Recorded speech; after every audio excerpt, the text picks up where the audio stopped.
I'm gonna take a deep squat. We're gonna make puppets just like this. You rancid dish rag of a hag. And I'm gonna say, take this, you freckled Chaos reigns.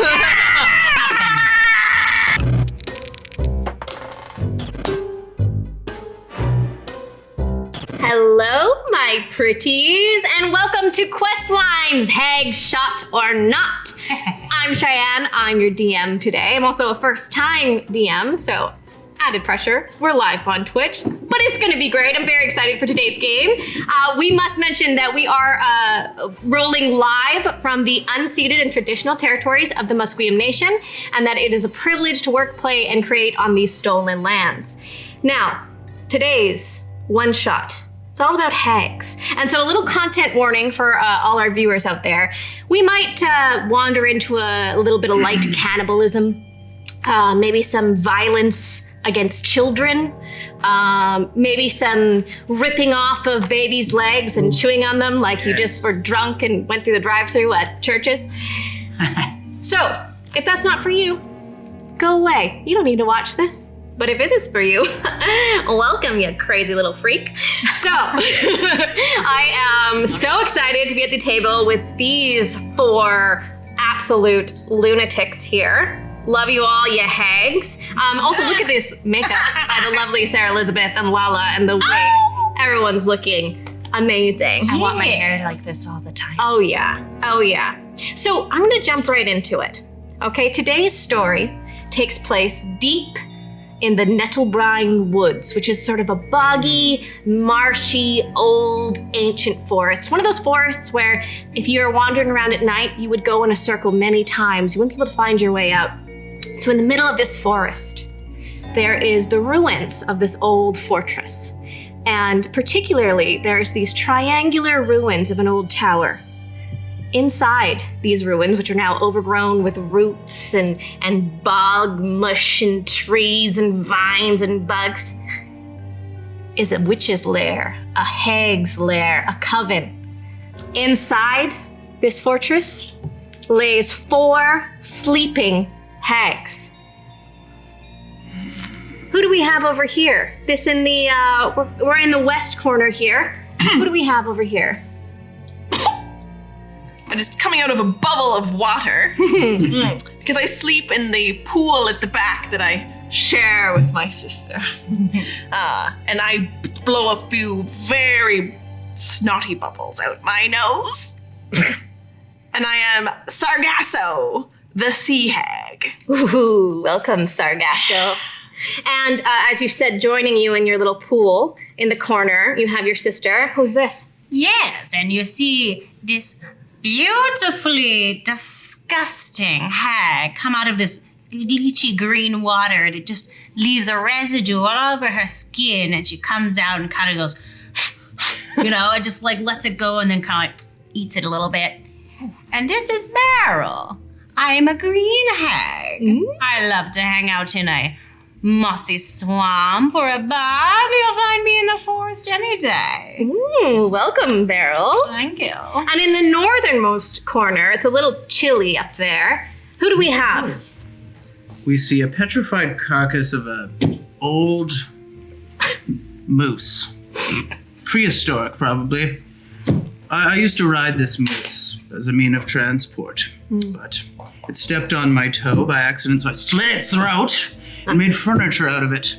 Anywho, I'm having a little cat nap within its rib cage, rubbing my about 12-month-old pregnant belly. My name's Sludge. And,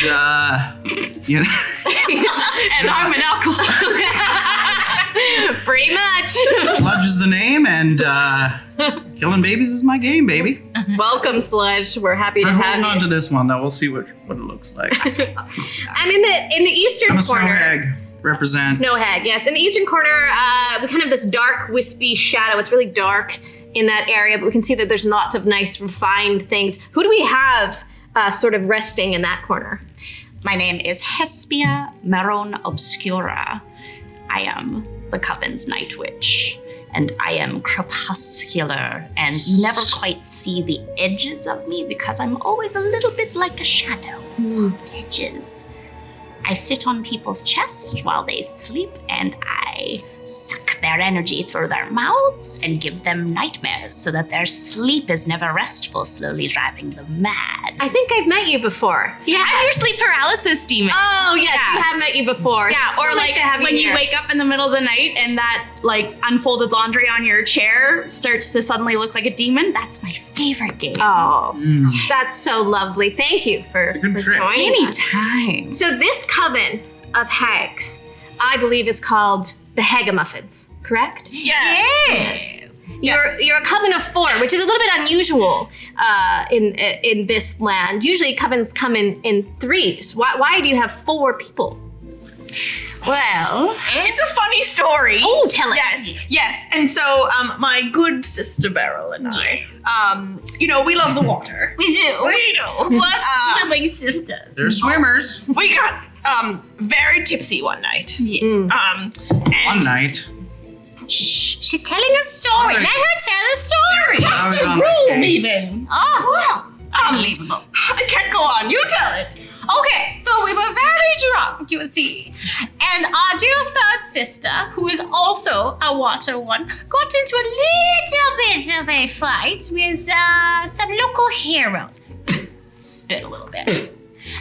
And unfortunately, they were killed. And at that moment... It's kind of her fault. Yeah, well, I mean, she had it coming. Yes. You know, we didn't have anything to do with So it. we placed an ad. Yes, an ad. Looking The for a local third. advert. Looking for a 3rd. Yes. So how do you... Two wet ladies needing a third. Yes. Great. I'm sure you got lots of responses. So many pictures. So many pictures. A lot of things we weren't looking for, in Right. fact. Ah, yes. And you found these 2. So that's not just one hag. That's 2 hags. Were you 2 joined before this? well, see, I have this sweet pad that I pay rent, and you see, I have quite a lucrative soul trade business down in the 7 Hells. Souls are used as currency down there. I steal souls by night. I also run. I'm a cheesemaker. He makes.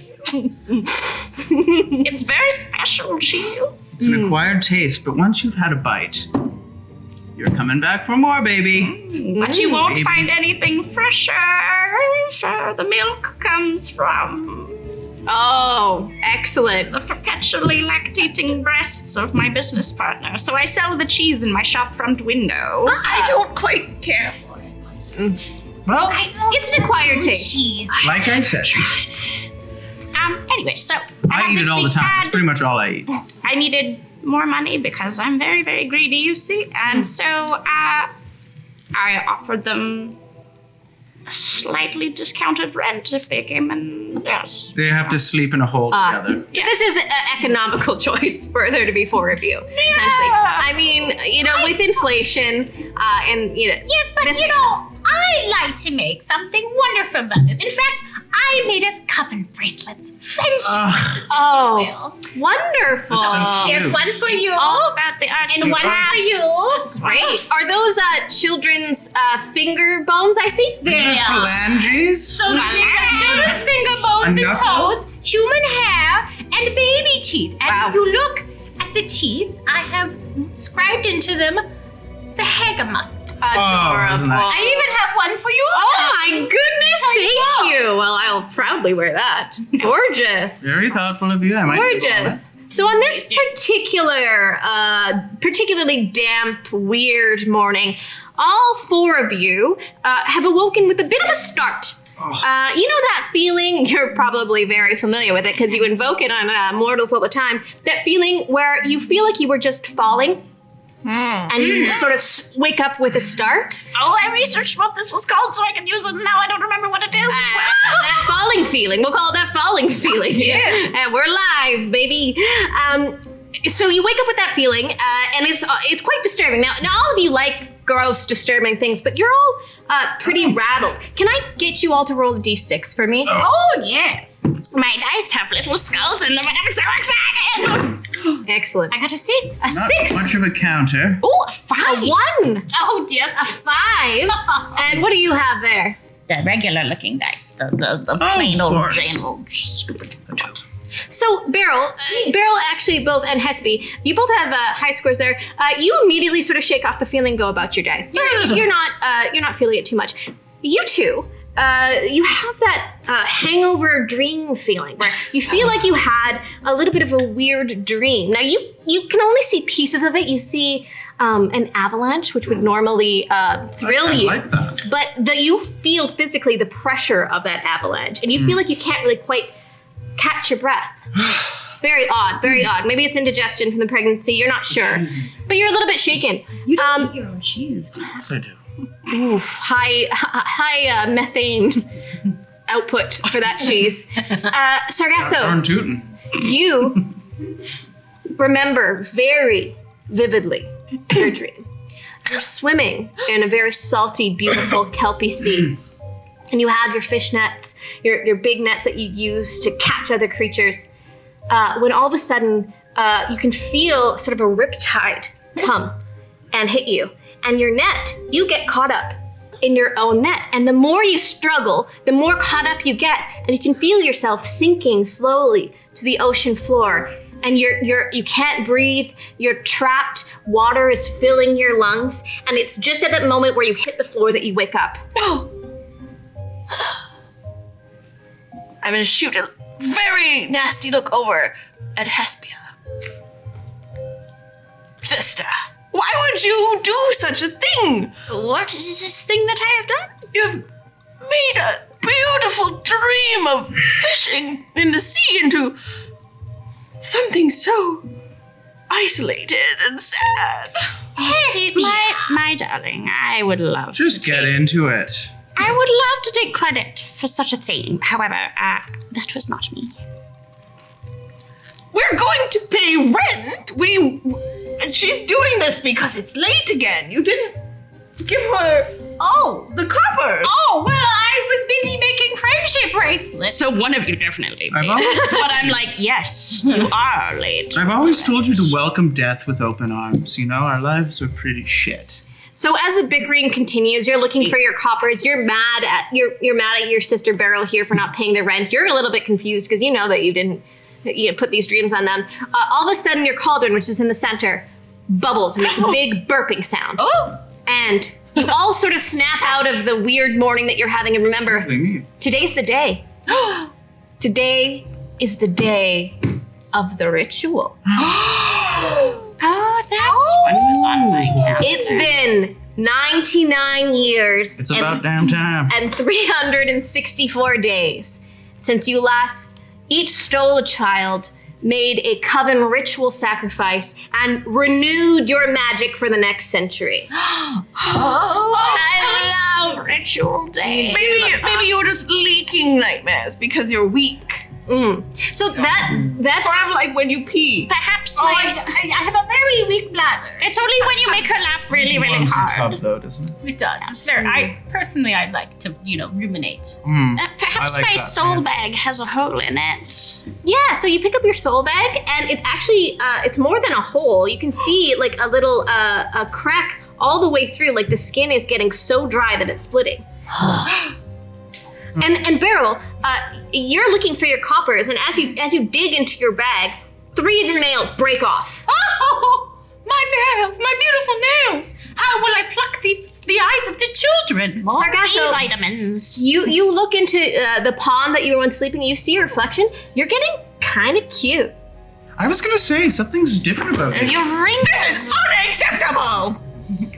And you have your nipples are so sore, but nothing's coming out this morning. You tried to nurse. I've been milking for days. Nothing's coming out. Talked about deserts earlier. So, you're very aware that your magic is running dangerously low. So I'm today, not the most hideous. no. No! Yeah, you're kind of ugly, money. like what's his name? Tom Holland. Oh, Getting a little ugly cute. Shots fired. I can see it, Yeah. Sargasso. Tom! So you remember from that big burp of the cauldron too that you have been brewing for several days now a teleportation potion. Yeah. Because today is the day that you're gonna go into the local village of Tuberton, and you're gonna steal some damn children. Hot negative. I want the most chubbiest one with the biggest cheeks. I want the one with the purest heart. And I will make them do atrocious things. And I really want some fries from this festival. Oh, yeah. Oh, yeah. I'm not even the one Get some who's waffle pregnant. fries, I maybe. just need some motherfucking waffle fries. Yeah. The best part of the potato is the skin, though. You know, You love a potato skin, lady. Really? you just get all the skins together and then you rub them in salt entirely. We're talking children's skin? Oh, you could mix them in. Very crispy. Oh, like crackling on top. But when we go, we have to make sure to if they still have the same church. Yes, They must. I would like to get one that very much believes like I do. Oh, yes. She's a religious one, She's everybody. found again. Yeah. Nothing makes my heart happier than corrupting a priest. So I'm fully on board. Maybe an with this altar plan. boy. I'm not Catholic. Not enough, to be honest. Well, the good part about going to find one at the church is that, since hell is real and you spend lots of time there, Make them believe that. their faith could be real too. So, all the things about how you don't believe, ladies, and you don't accept it into your hearts. I mean, it's completely wrong. I don't have to believe in something to have disdain for it. I believe in the power of me. Again, the cauldron bubbles and burps and all brings you to attention. You have to be leaving soon because today is the Great Potato Harvest Festival Day. There's one chance to go into this village unnoticed and steal these children and get back in time just in the nick of time to boil these children down and do the ritual. So you gotta get going. Yes, so I must reduce. who's the planner of the group? Who's made most of the plans? Yeah? I feel like it kind of defaults on Hesse over here. Right. So does everybody, has he maybe looks over to the group and asks if you have all your supplies that you need for this? Yes, I have something to lure the children. I made a puppet. Children love puppets, you see. And I've made a wagon so we can have a little puppet show and then we can be like, come here, children. She's ever so crafty. I'm the crafty one, you guys. All your crafts are made out of things that you found at the bottom of a bog. Yes. So a lot of it's just like a tire with like an old boot taped to the side of it. Not very attractive, but you love it. And your little half of the pool is just lined with all of your crafts. You love them. There's old bikes in there. There's old shoes. This sock used to have a foot in it, but I ate the foot. Of course, naturally. That's the sock because what a perfect specimen for a puppet. Am I right? Beryl has Not a wrong. little section of my Hades shop front window that's all her arts and crafts, and it never sells. But I'm trying to be encouraged. Sometimes she brings me socks with feet. I'm going to bring little, individually dipped in wax cheeses. I think they might actually catch on in the future. Yes, heg cheese. Yes. Red wax. Red wax, obviously. Kids love wax and cheese. And bright colors. Yes. And since I'm pregnant, I'll be able to maybe lure somebody in with my beautiful, glowing, pregnant vibes. I've seen people's dreams, and yes, They a always lot want of to touch people my are belly. Really They always want to put into their hands on me. pregnancy. Yeah. You know? Really touchy. Yes. I'll let them do it. You like it. So that brings me to the sort of last preparation. So you're all standing there. You have all the things that you need. The teleportation potion is ready to go. But before you have to leave, you of course can't show up to the village as you are. They would know right away that you're hags. And so one of the very cool things about hags is that they can put on glamours of what they appear to look like to mortals. However, today, my friends, your magic is weighting so dangerously low that it's getting harder and harder for you to put that glamour on. So I'm gonna need you all to roll a d10, please. All right. Don't fail me.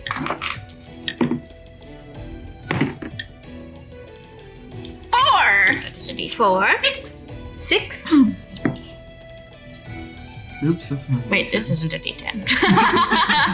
Twinning! Gross. The one that only goes up to 10. That one's good. That's a good. This one has 70 on it. Just take the 0. 7. 10. Okay, so you rolled a 4.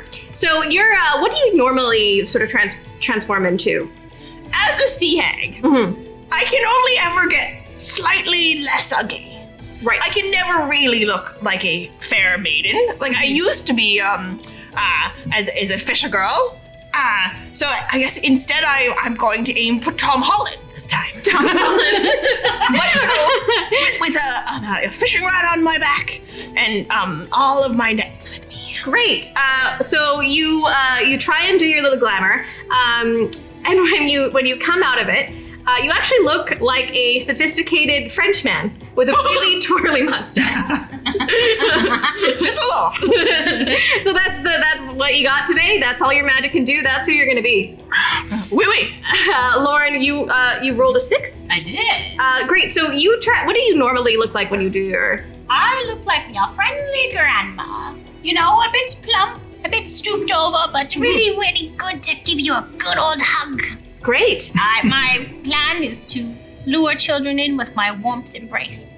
So you actually get quite close to that, except with a little minor exception. You have a full Karen haircut.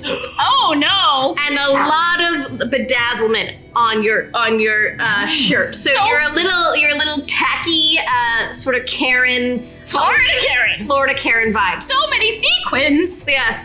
Oh, does it say anything on my shirt? Live, laugh, love, and wine. Well, I can't argue with that one. What did you roll, Sludge? Sludgy. Well, I rolled a 7. You rolled a 7. And what old Sludge likes to do Great. is disguise herself as a fresh-faced new mother with a little carriage. Unbeknownst to anyone, nothing in the carriage. That's the vessel I use to take the body back home.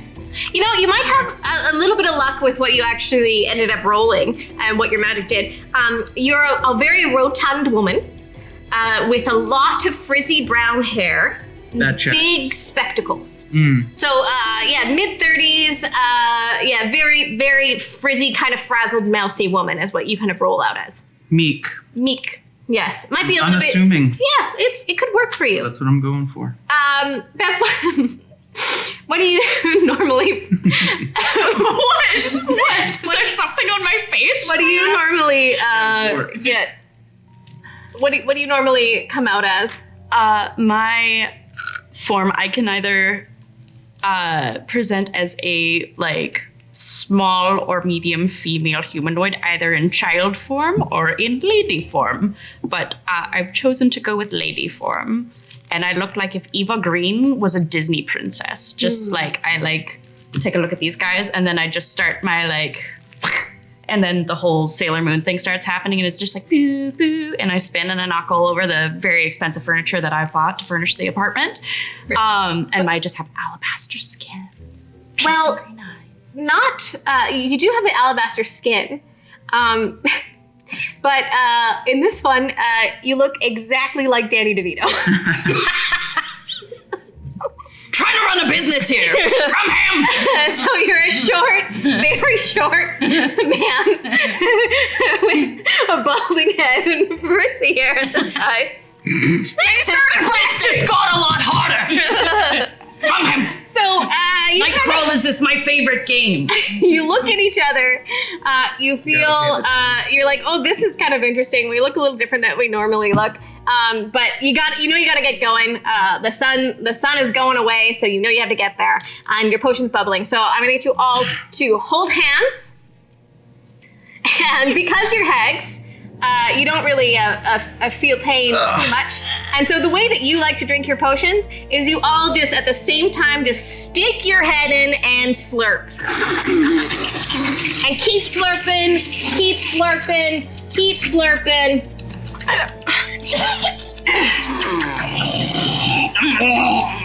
And land. You arrive Open the potion.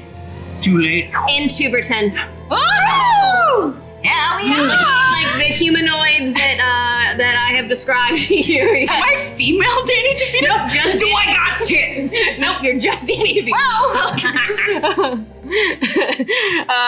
You got a sophisticated Frenchman, Karen, rotund, frizzy-haired, big glasses woman, and Danny DeVito walk into a bar. So you guys all sort of appear. Now, Tuberton, you know, you've been to Tuberton several times. You guys love Tuberton. You love fucking up Tuberton. Okay, it's a very fun little farming town. Very potato-based. Everything about this town centers around the fact that they harvest potatoes. They are potato farmers through and through. So today is the day of the annual Tuberton Potato Harvest Festival. So you're in the middle of the town here, and there's people coming and going, and everybody's sort of setting up booths in the town.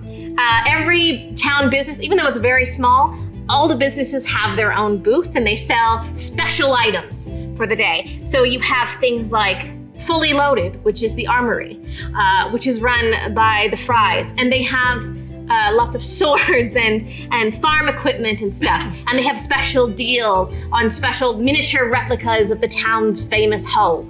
They have tiny, tiny swords that you can use to cut open your potatoes. So they're selling all sorts of things. You look around, you also see the bakery. It's called Twice Baked. And it's run by two lovely little lesbian halflings who make the most delicious and fluffy potato bread you've ever had in your life. Checks. You also see over here, you see the booth for the Lucky Latka Inn. And this is a family-run business. This is the tavern in town. So they're selling their famous year-long fermented potato hooch.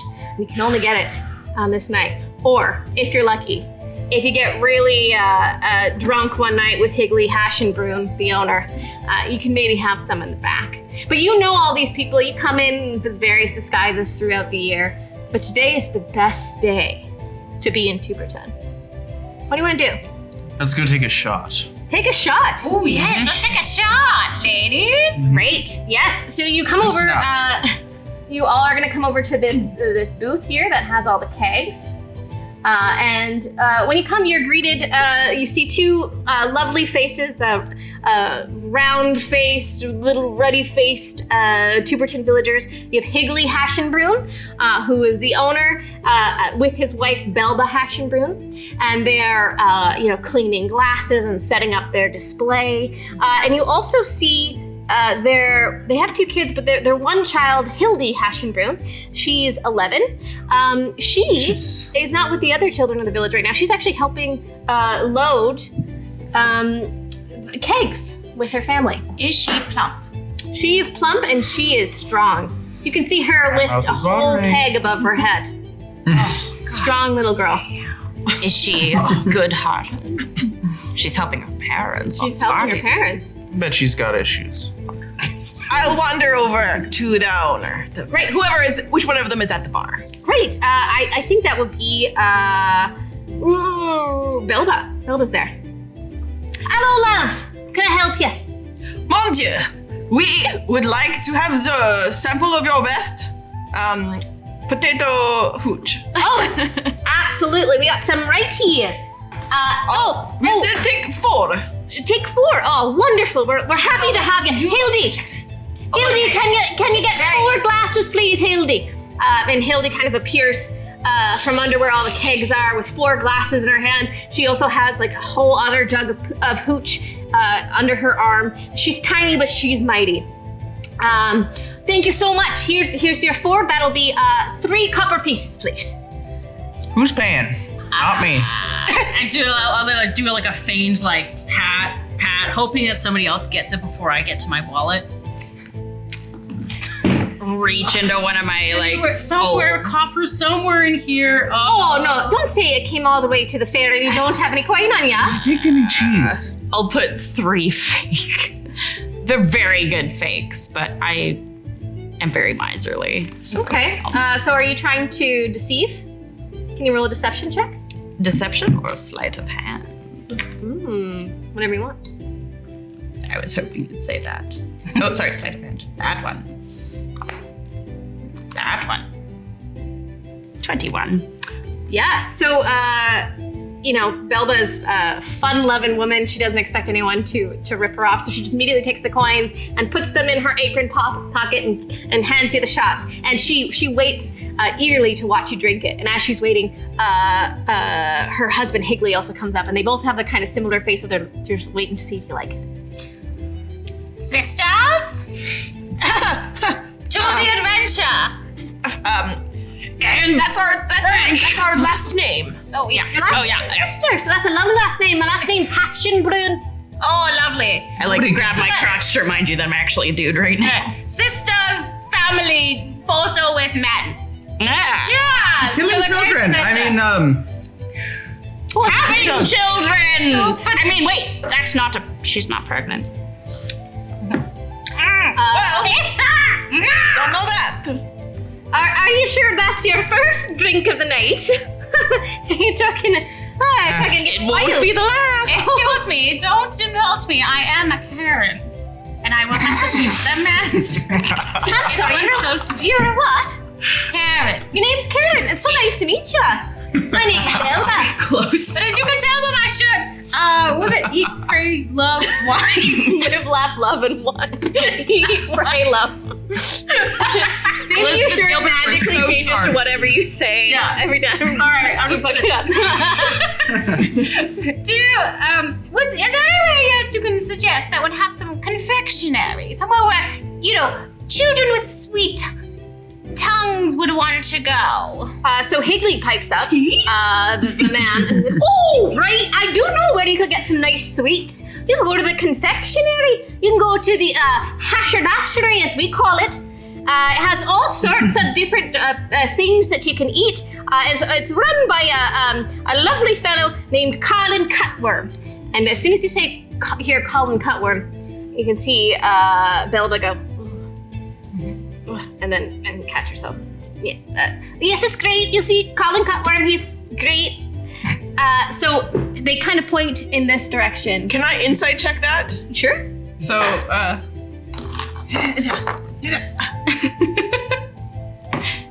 I don't know. I'll help. I'll want to insight check that too. I think she can't really pronounce his last name. Also a 21. Right. You know immediately, because you read people very well, that Belba absolutely fucking hates Colin Cutworm. You can tell by the one look. But then she quickly, tries to act like it's fine. And Higley kind of gives her a look like these are out-of-towners. And they kind of bicker to themselves for a second. But they kind of smile and their little daughter there sort of points to the stand of where the hashery is setting up. Can I magic just a little craft that I've made earlier, which is basically a little doll made out of twigs, but it's magicked enough to look like a real doll, and just hand it to Hilda? Can you roll a deception check for me? Yeah. Yeah. I sure can. It's 11. Okay, so Hildy's quite polite.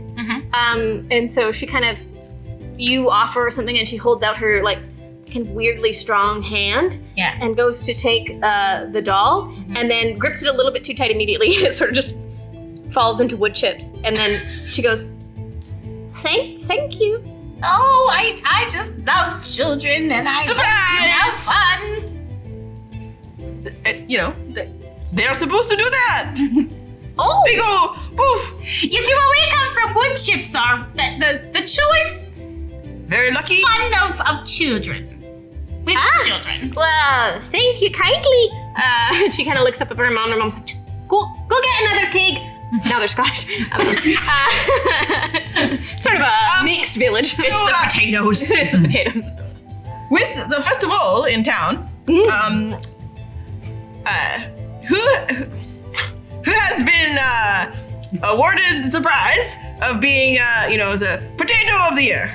Oh, well, that hasn't quite happened yet, so you're a little bit early. We're just still setting up, but tonight we have all sorts of festivities happen, and it's quite the event. You know, all the people of the town bring up their potatoes, and judges judge them on right in the middle of the square here we call it the main stage, but it's just the ground, and our judges, which is our mayor and her two friends, judge it, and then there's a big party later. But we're still, as you can see, you know, they're bustling around. People are still kind of setting up. We're not quite ready. We just had a hoot on hand, so you know. Is it not true that there is this other contest to judge the most potato-like child?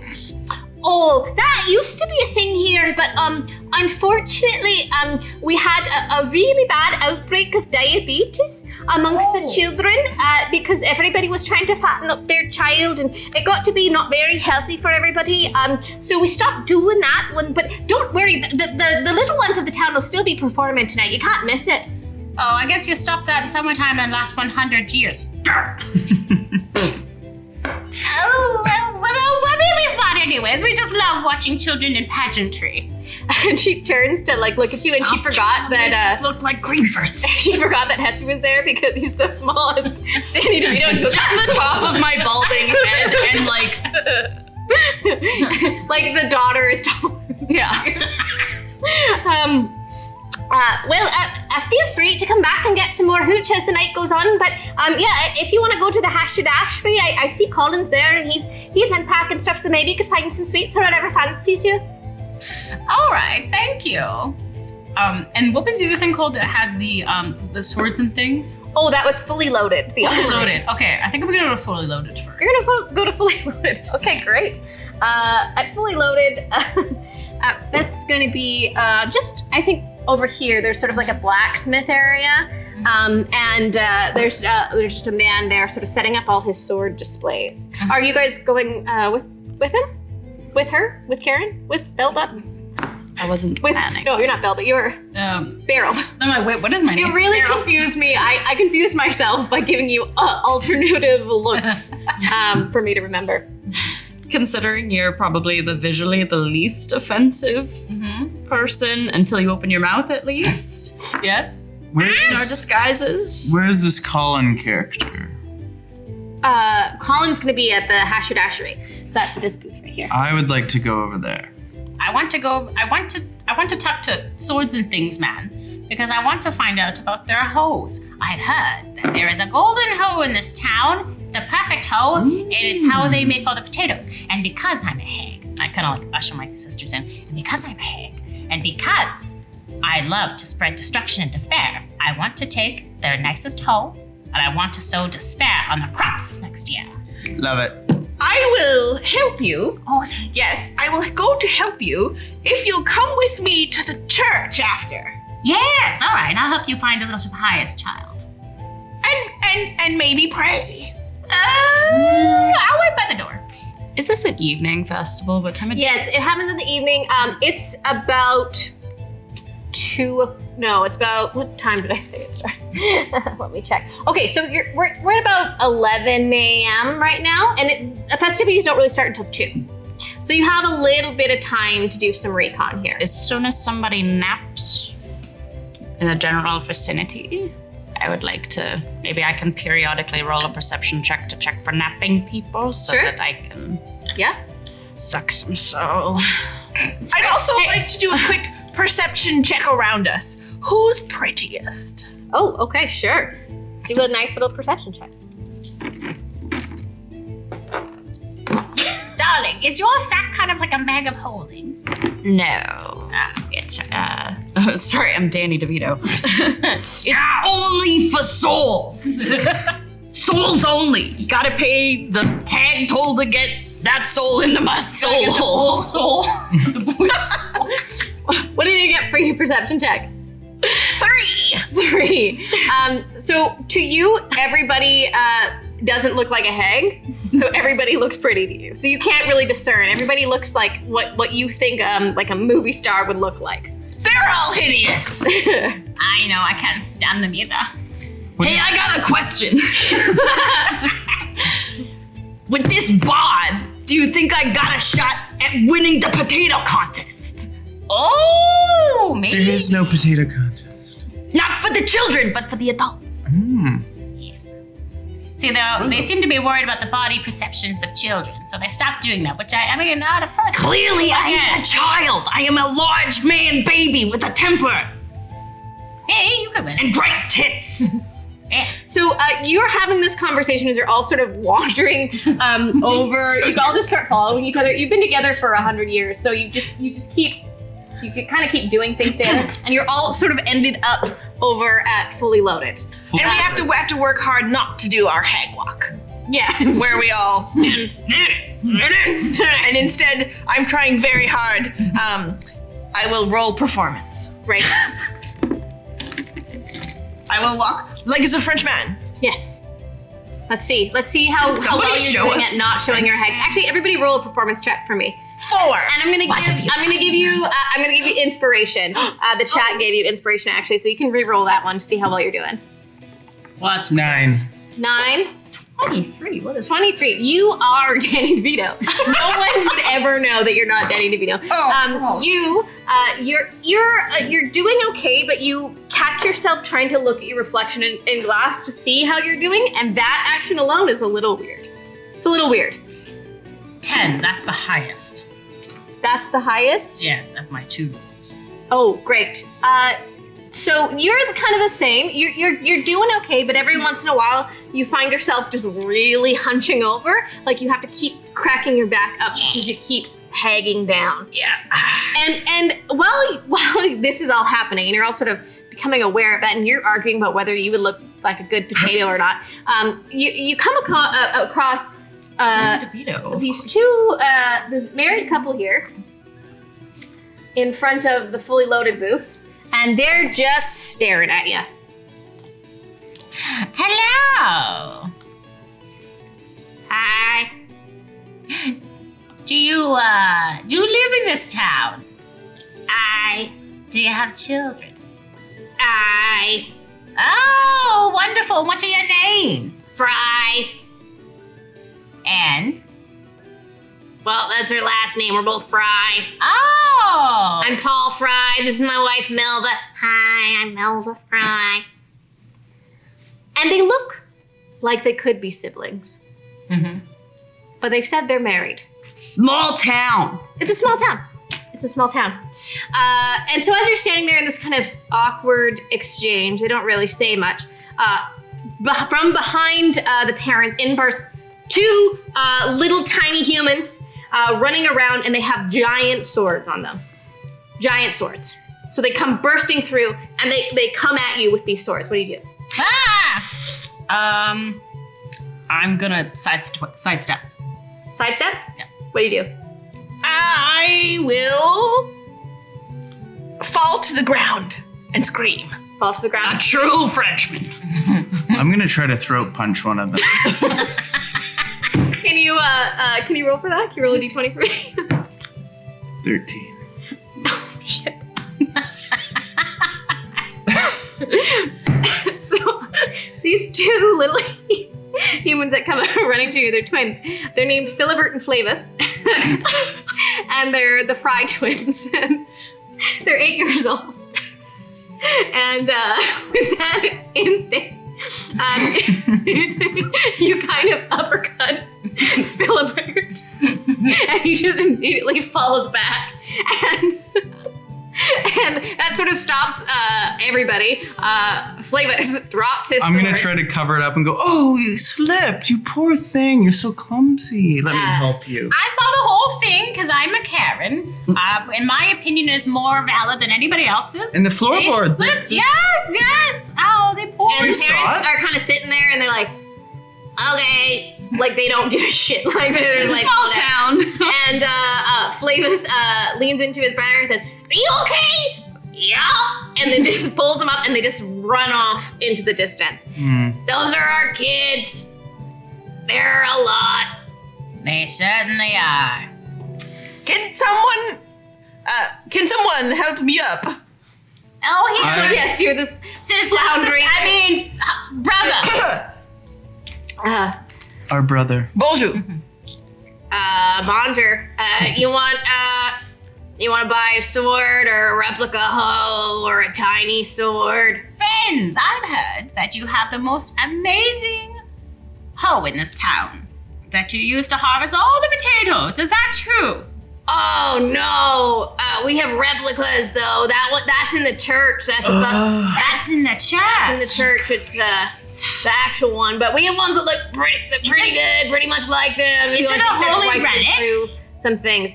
Oh yeah, it's like real important. But he starts rifling through, and he pulls out a kind of misshapen, odd little golden hoe that you can tell that it's made cheaply. Like you can tell right away that if you try to put it in the ground, it wouldn't work. And he hands it to you like, 3 gold pieces. I kind of just look over to our bankroller. We can swap it out with this. Not even. What? Nothing. I'm saying that's a very fair value for some sort of trinket to the memorabilia of this event. What a fun town. No? All right, I'm going to put it down and be like, you know what? I don't want to carry it around. It's beginning of the day. I'll be back. We're going to think about it. We're going to think about it. At the Okay. Do sell. John, do you sell any interesting fishing lures? Huh? A fishing lure. A lure on the end of a fishing rod. You know? A hook. A hook? No, but I have some pieces of scrap I could bend for you if you wanted. And I was like, yeah, we could do that. We'll be back for it. I would like to try to steal some of these replica hoes, just for fun. Okay, so it's they're standing right in front of all the boxes. Okay. So Can I you're gonna cast have to minor create it. illusion? Sure. Oh, all right. I'm gonna do the sound of like a marching band starting up that's so loud and it sounds like it's coming from behind them. So like, but all's on top of them. Wow. Okay. Can you roll for that? It's an innate spell. Innate spell. Okay. Yeah. So do I will roll to see how fooled they are. Okay. Great. So it's a marching band sound, like trumpets. Yeah, like dun, dun, dun, dun, you know, and with Yeah. like bagpipes and like the whole 9 yards. Yeah. So they both turn Good and one. look towards the direction of the sound. Can you roll sleight of hand for me? 14.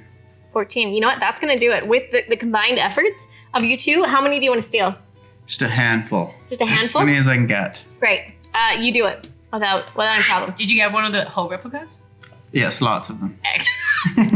Great. Excessive amount of hoe replicas. Anything else I can do for you? Oh no, we'll be back later on to get our memorabilia. Excellent. I think, honey, I think everything's starting. I heard a band. Oh, okay. Well, we should probably get ready. And they sort of like bicker off into the shadows. Excellent. What do you want to do now? Church or confectionery? I mean, I'm really interested in the church. Let's I mean, go we to know church. the hoe is there. Yes. We can see more people, potentially for you. So here's my plan. We're gonna swap out the fake hoe with the real hoe. Yes. But we'll take both back because they both look the same. I'll sell them at the store.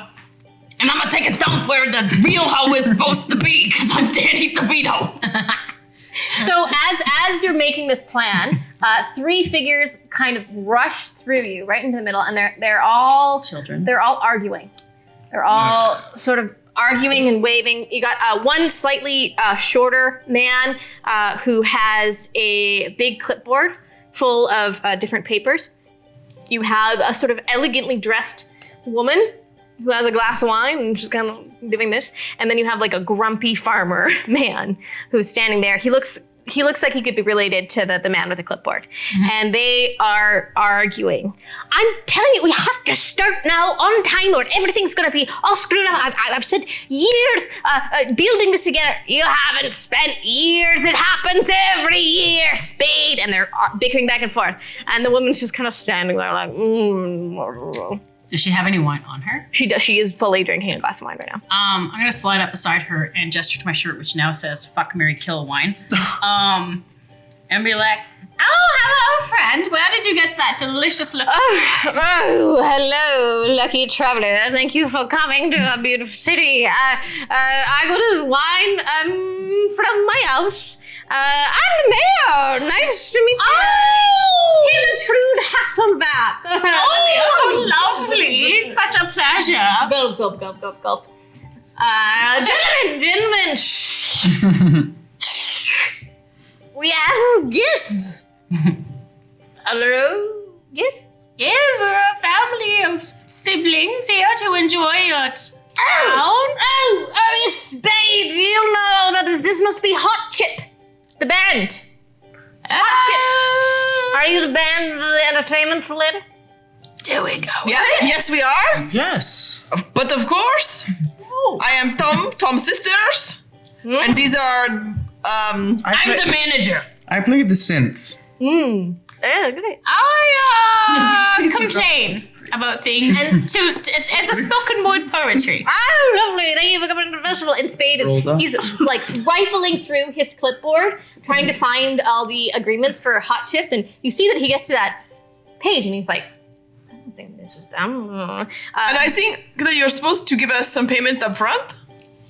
Yeah. Can I minor Yes. again? Like the words on the paper? Spade, we're giving payment, and you'd have the payment for you.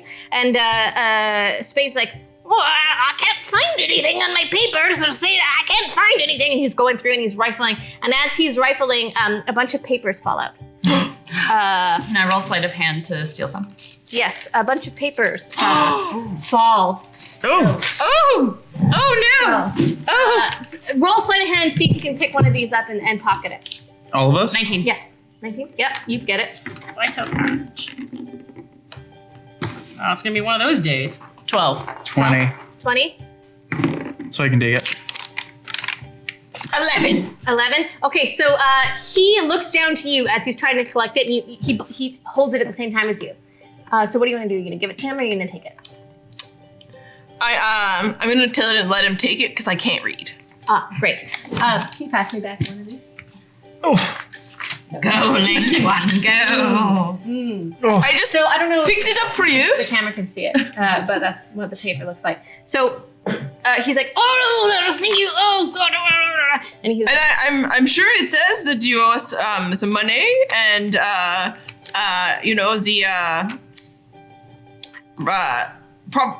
snacks. Can I roll minor deception, please. can I minor illusion the paper to change it to a contract with us with a description of us on it? Yes. Excellent. Better yet, if I cast, like, if I help and do the D&D help thing, can I change it so that it's actually illusion on top of that and the actual writing is contracts for their souls? Roll a d20 for me. And add your wisdom. I'm wise! Are you? Wisdom, add my wisdom mod or saving. Would that be right? Oh, they're about the same. It's 17. That's a good number. Good number. The number. Okay. I think the writing changes, but as the writing changes, I think people can kind of see that the writing changes for like it looks very obvious that it's happening. But as soon as that happens, you guys got inspiration. So unfortunately, Miss Hasselbeck tries to lean in, and as she does so, she spills wine everywhere, and it distracts everybody. And, oh, God, I'm sorry. Yes, get the contract, and you get them, and you pay everything, and it's fine. Pay them, and she kind of just like wanders off. 4 o'clock somewhere. Oh. When they die, those Oh, souls God. are going straight in the Right. Well, if you just follow me back into the church, then I can try and find you some money. But everything is a little bit behind, and oh my God, everything starts in half an hour, and I don't know. I'm so stressed. Just follow me back. And the other guy that's with him is just like, all right, I'm gonna go and I'm gonna set up some more booths. And they kind of argue about that for a second. And he's like, oh, the booths are set up. And they're arguing like, see you later. Hey, you dictator. Oh. I see what you did there. Lead the way. So, sloshing away, we have the mayor going into here, and we have Spade, and he's kind of wandered off. And so they're leading into this building, which is the church. Oh, wonderful. There's nothing inside. Just like every church. This is the church. So pretend, if you will, that this is the church here. So you guys all follow, yes? Yes. All choose to follow. So inside the church, on the little stage, is this beautiful woman, and she has a bunch of children around her, and Delicious. there's a little sign that reads "Lil Tots Academy." Mother You of. see 1, 2, 3, 4 children with her. And they're all practicing a little play. What are the ages of the children? So, well, let's roll for perception. What can you see from there without getting too close?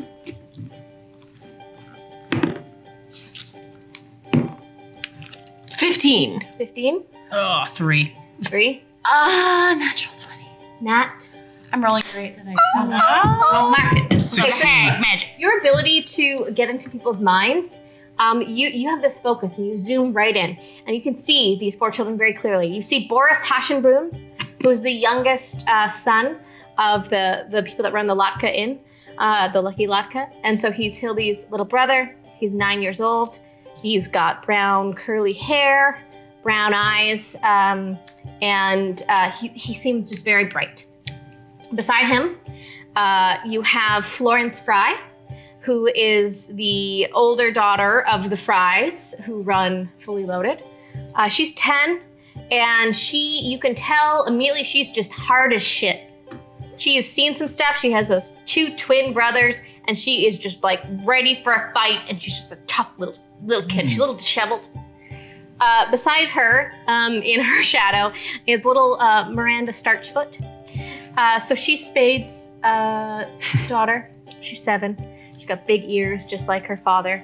Long red hair and perfect pigtails. She's very, very sweet. And then hiding in the shadows is a very, very, very small kid. You can see him. His name is Pinsley Rumblebelly. I'm gonna eat him. He's 8, and he's a halfling. He's tiny.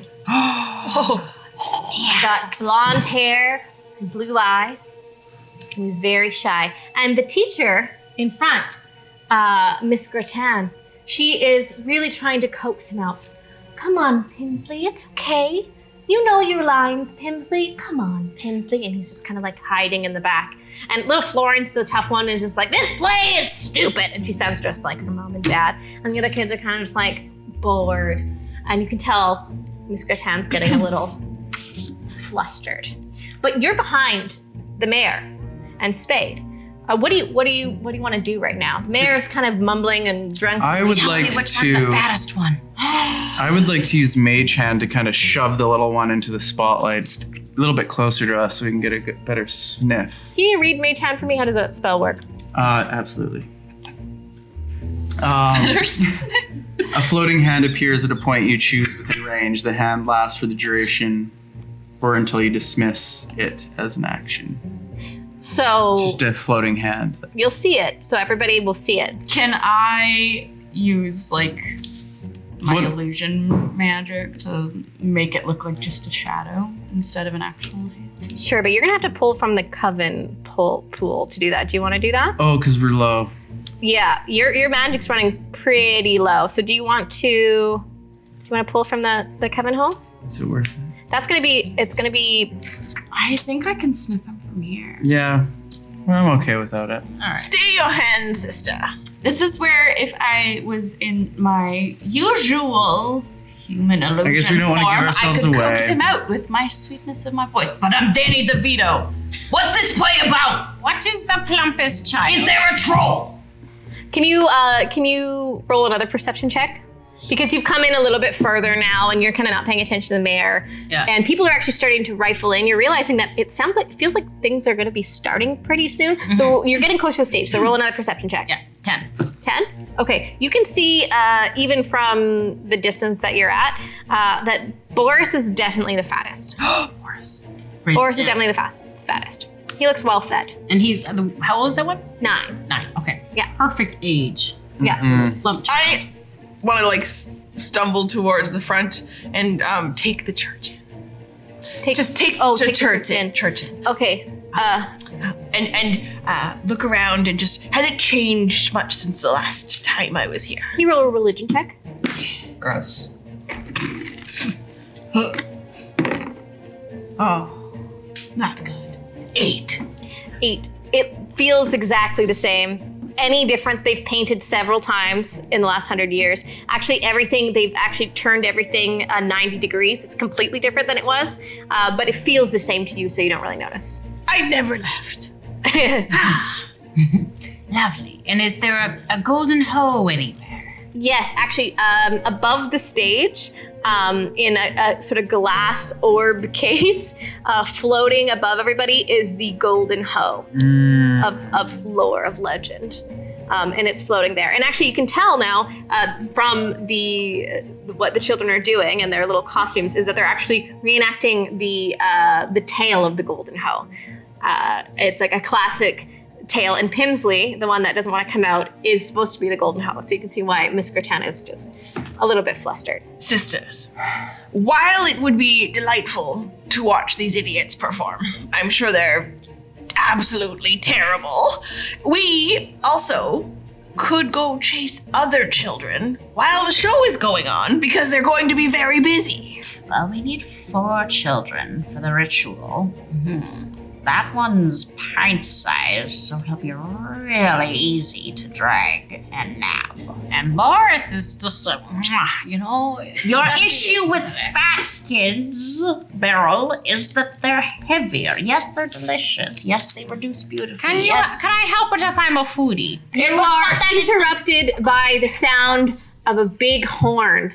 And as this horn sort of plays, everyone from the village starts coming in. And you look at your papers and you look at the clock on the wall, it's time to start. The opening ceremony started. You see Spade, he's got his clipboard, he's running around. Oh, it's starting. Miss Greta Grattan, she takes all the children, she rounds them up and backstage, please, get to your places, backstage, please. And the mayor is kind of sloshily getting up to the front to start the opening ceremony. What do you want to do? Can I roll stealth to trip Spade as he fucking runs by with his Absolutely. Roll. I am going to do perception to find out if those 2 little nuggets, who are the Fry's younger kids, come, or if they're out and about. Okay. It's a 12. A 12? He stumbles. He does a little stumble, but he's pretty determined to get to that stage. He's basically the stage manager and planner of the whole thing, so he's trying to run backstage. 18! You can smell that they're running in the doors right now. Well, they're not alone.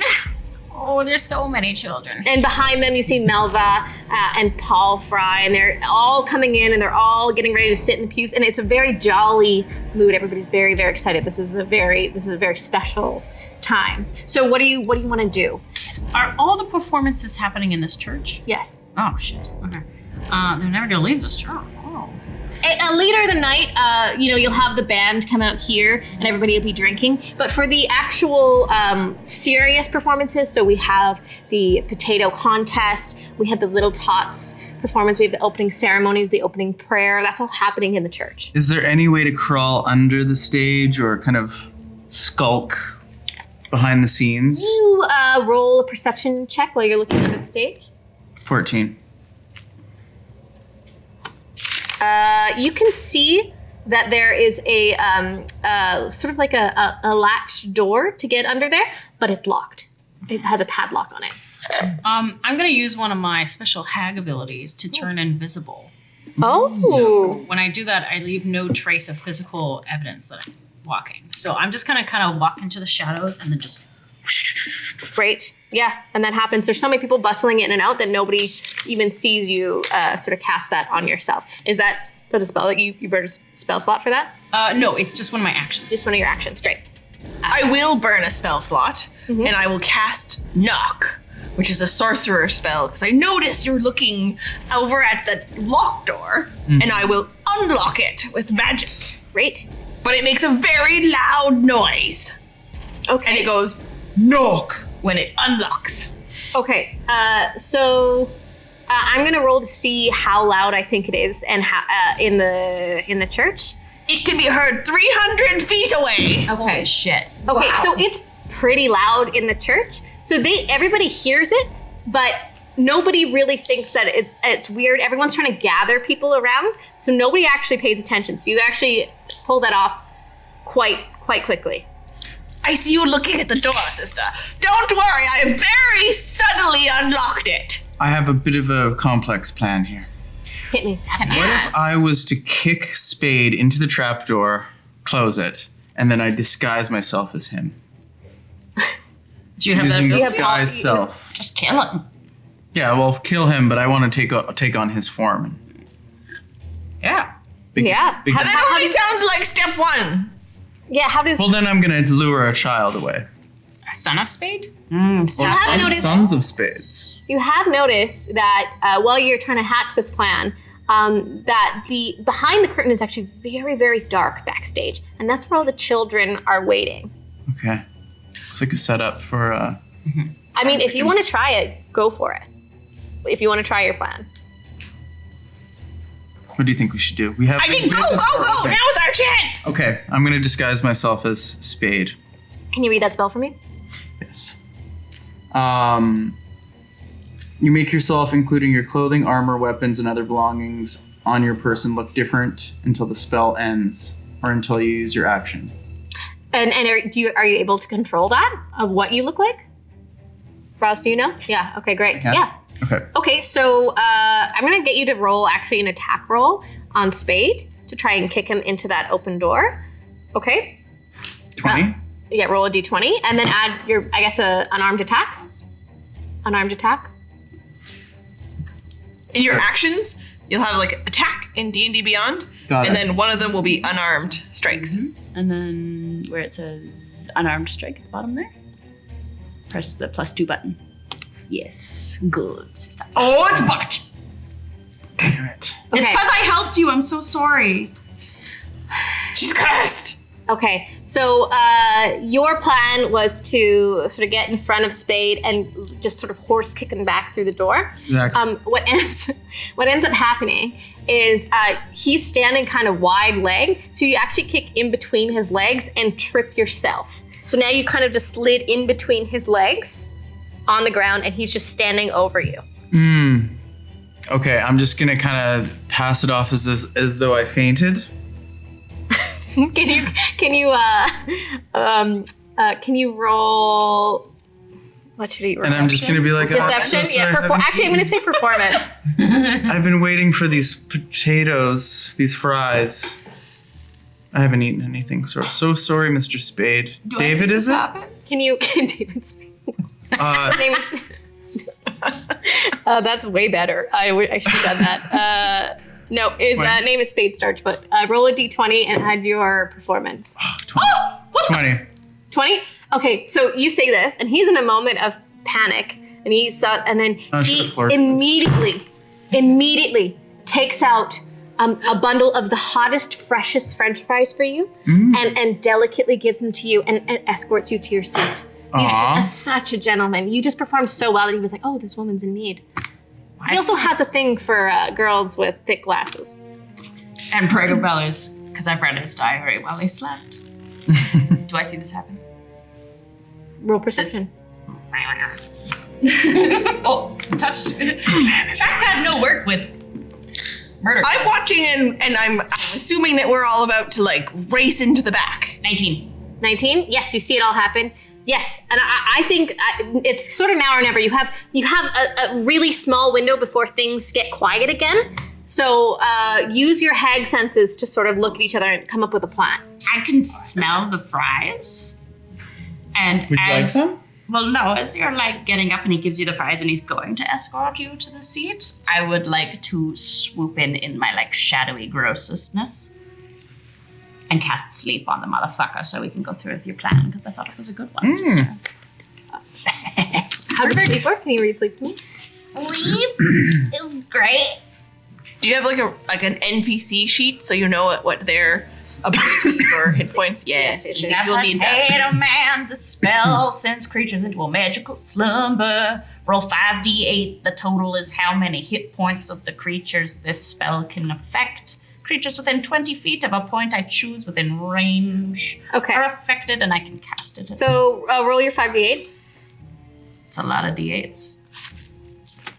He's completely it hits immediately because he's completely unarmed and completely not expecting this to happen at all. And so am I then able to use my disguise thing, or that's Prep your disguise. She's working on something. okay? Yes, prep your disguise. Yes. On it. What are you doing? 17? Okay, he's still alive, but he's down. I will.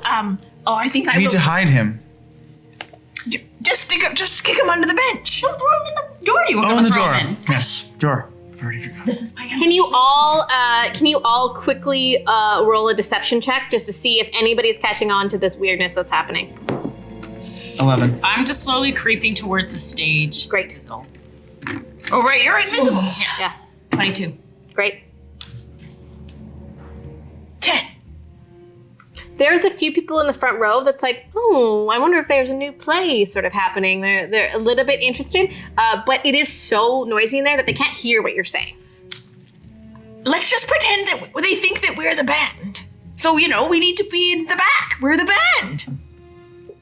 And as you say that, the lights go down in the whole place. When it's like a show's about to begin. That's when we throw him in the door. Great. Yeah. Can you roll an athletics check for me? 20? Yeah. Add your athletics. 11. Oh yeah, 11. You're fine. Yeah. Yes. Goes in. Door closes. You're good. Okay. Spade is asleep underneath the stage now. All right.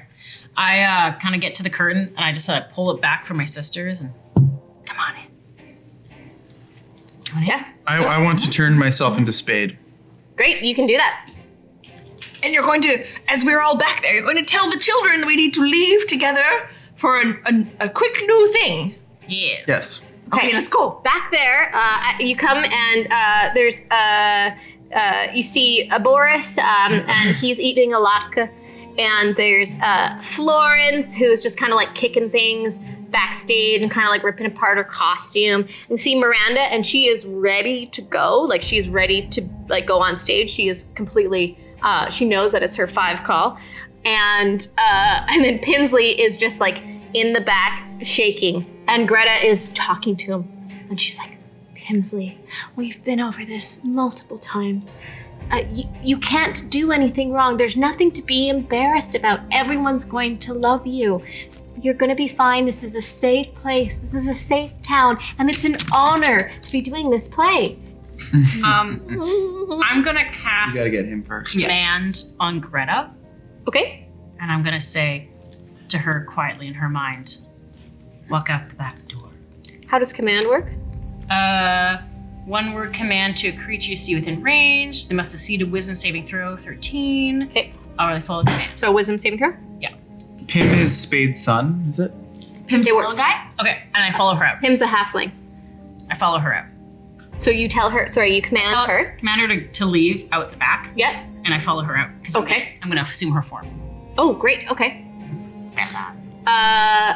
So she commands and follows you, and Pimsley's kind of like looking up, like, what just? There was an invisible. What's happening? So, wait. Are you? Sorry. You're not invisible anymore because that'd be concentration, right? So you Yes. you turn back into your Karen. Yes, you're right. So Pimsley's like, I didn't recognize that, but he's just kind of sitting there, and I just kind of he's look at got her, a I'm like, I gotta talk to the manager. like a medieval fantasy equivalent of a juice box. So he's just kind of sucking on. just Yeah. like, Can I in the do the best I can, knowing I look like Danny DeVito. I'm gonna try to be like comforting and kind, and like, you don't really want to be here, do you? You'd like to get out. Can you roll Pursue performance. I'm gonna say nature because it's gonna be like I know it's a weird one. I'm gonna say nature because it's gonna be like the way that you're approaching this.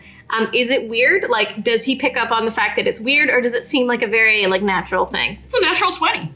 Oh my god! He immediately is like, finally, somebody understands me. No, I don't want to be here. This is really stupid. I hate everything. And I don't even really like potatoes. They make me kind of rash out. And I hate this town. And I just want to leave. We'll get you out of here. Don't worry, little guy. Great. Oh, I am not. I'm gonna have to do. Should I? What about my moms? Should I tell my moms? Nah, she'll make you go on stage. Parents are. That's what they're all about, is making you do shit you don't want to do. Can you roll deception quick? And you currently look like Danny? Spade. Spade. Yeah. Yeah. You look like Spade. So just your remind- hand's outside. Okay, so I'm outside, and I'm gonna cast. I don't know how much hit points she has. If I can just one shot her, or if I need to. I don't want to. Spade's in charge of the whole show, right? Yeah. I'm going to kind of. I'm assuming there's like probably like a bench or some sort of like alleyway or something out there. Like, it's probably not right. But if it's back in the church, I'm sure there's a little Yeah. corner, right? What are we gonna do? Cemetery. What are we gonna do Just once we have these kids? What are So we gonna I'm do just with them? gonna kind of like sit her down behind a graveyard and just like to the head of like old person, and then I'm going to assume her form. Great. Okay. Sure. Yeah. You just commanded her. She doesn't know what she's really confused. So I'm gonna say that immediately works. You also have really strong hag power. So while that's happening, all of you can hear the mayor get to the stage. So she's doing the opening ceremony. She's like, greetings, Tuberton. She still has the wine. Welcome to the 400th annual potato harvest. This and she's talking and doing all these opening ceremony things. So what you have Pimsley. Pimsley is, you rolled a 17. Pimsley is like, oh my god, I just really want to get out of here. Totally with you. You're dressed as Spade. Yeah. What are you doing? We have to giggles. Okay. So You still have Miranda there. You have Florence and you have Boris. I'm gonna come in. I want Boris. You want What? Boris is mine. Yeah, but we're sharing. You're not here. You're not there. I know you want him. Don't you already have one? No, I got one. No, I'm coming back in to get them. Okay, I'll leave him for you. There's the Miranda's the try hard. Yeah, Miranda's the let's try-hard end and her. Florence is the tough chick. Okay, so I'm gonna go up to her and say, okay, there's been a slight change of plans. I just need to talk to you outside real quick. There's been an emergency. And she's Your mother is dead. roll deception. Roll deception. Roll deception. I started panicking. It's a 12. Okay. She loudly goes, Mom! And you can hear that the audience can hear it, and you can hear that the mayor stops. So I really like, no, mayor. Okay, I'm just gonna quickly peek my head through the curtain and be like, carry on, quick. All right. Well, so in traditional law, so the mayor goes on. So little Miranda sobbing immediately sobbing, immediately goes limp. Perfect. She's really dramatic. What do you want to do? I'm gonna drag her right out of there. I'm gonna be like, oh, my poor dear, we have to get her out of here. She does this sometimes. And you don't really need to explain it to too many people because it's I'm just only doing it for myself. Boris and Florence left. So yeah, you can do Okay, that. so No now problem. I'm outside. You're outside. Okay, I'm going back inside. I'm Okay. changing myself into Greta. Okay, you're My Greta. magic. Oh, thank God. And what are you doing? Panicking. Yes. And I'm sat there with two children in the back, and I look like the French man. Yes. And my only move would be to scare them to death, and I don't want them to die just Right. yet. I need them alive. Yes, you do. Oh. Sister, brother. I'm Greta. You children know me, of course. And like Boris is like, yeah. Well, this is my brother that you've never met. He's in town for the potato festival. Tom. Anyways, I am Tom Holland. there's Sister, been a change Tom of Holland. plans. As you heard, our mother is dead. The the performance is canceled, but we don't want to make all them sad. So we're gonna go do arts and crafts. I've already made a puppet. And we're gonna make puppets just like this. And like Boris and Florence, they're both a little bit old for puppets. They're 9 and 10. And Florence is like, that's a sock. And You're Boris, never too old for puppets. and you can feel them not really buying what's going on immediately. There's like kind of a resistance, and they both kind of like back up together. Listen, things are really hard right now, and there's a lot of people who are under a lot of stress. You are not going to understand this when you're children, but when you're an adult, you're not going to understand how much is riding on this potato festival. How far away are our sisters? They're Are they within 30 feet? Am I within absolutely. range? We've got some. I think one needs to be a sheep, and I cast hold person on Florence. okay. Yeah. When what? You Sheep? can turn it into an animal. Yeah, polymorph. Great. You could just take a sheep with you. Okay. I'll take a sheep right here. And what do I have to roll for hold person? Hold person is a wisdom saving throw. Okay.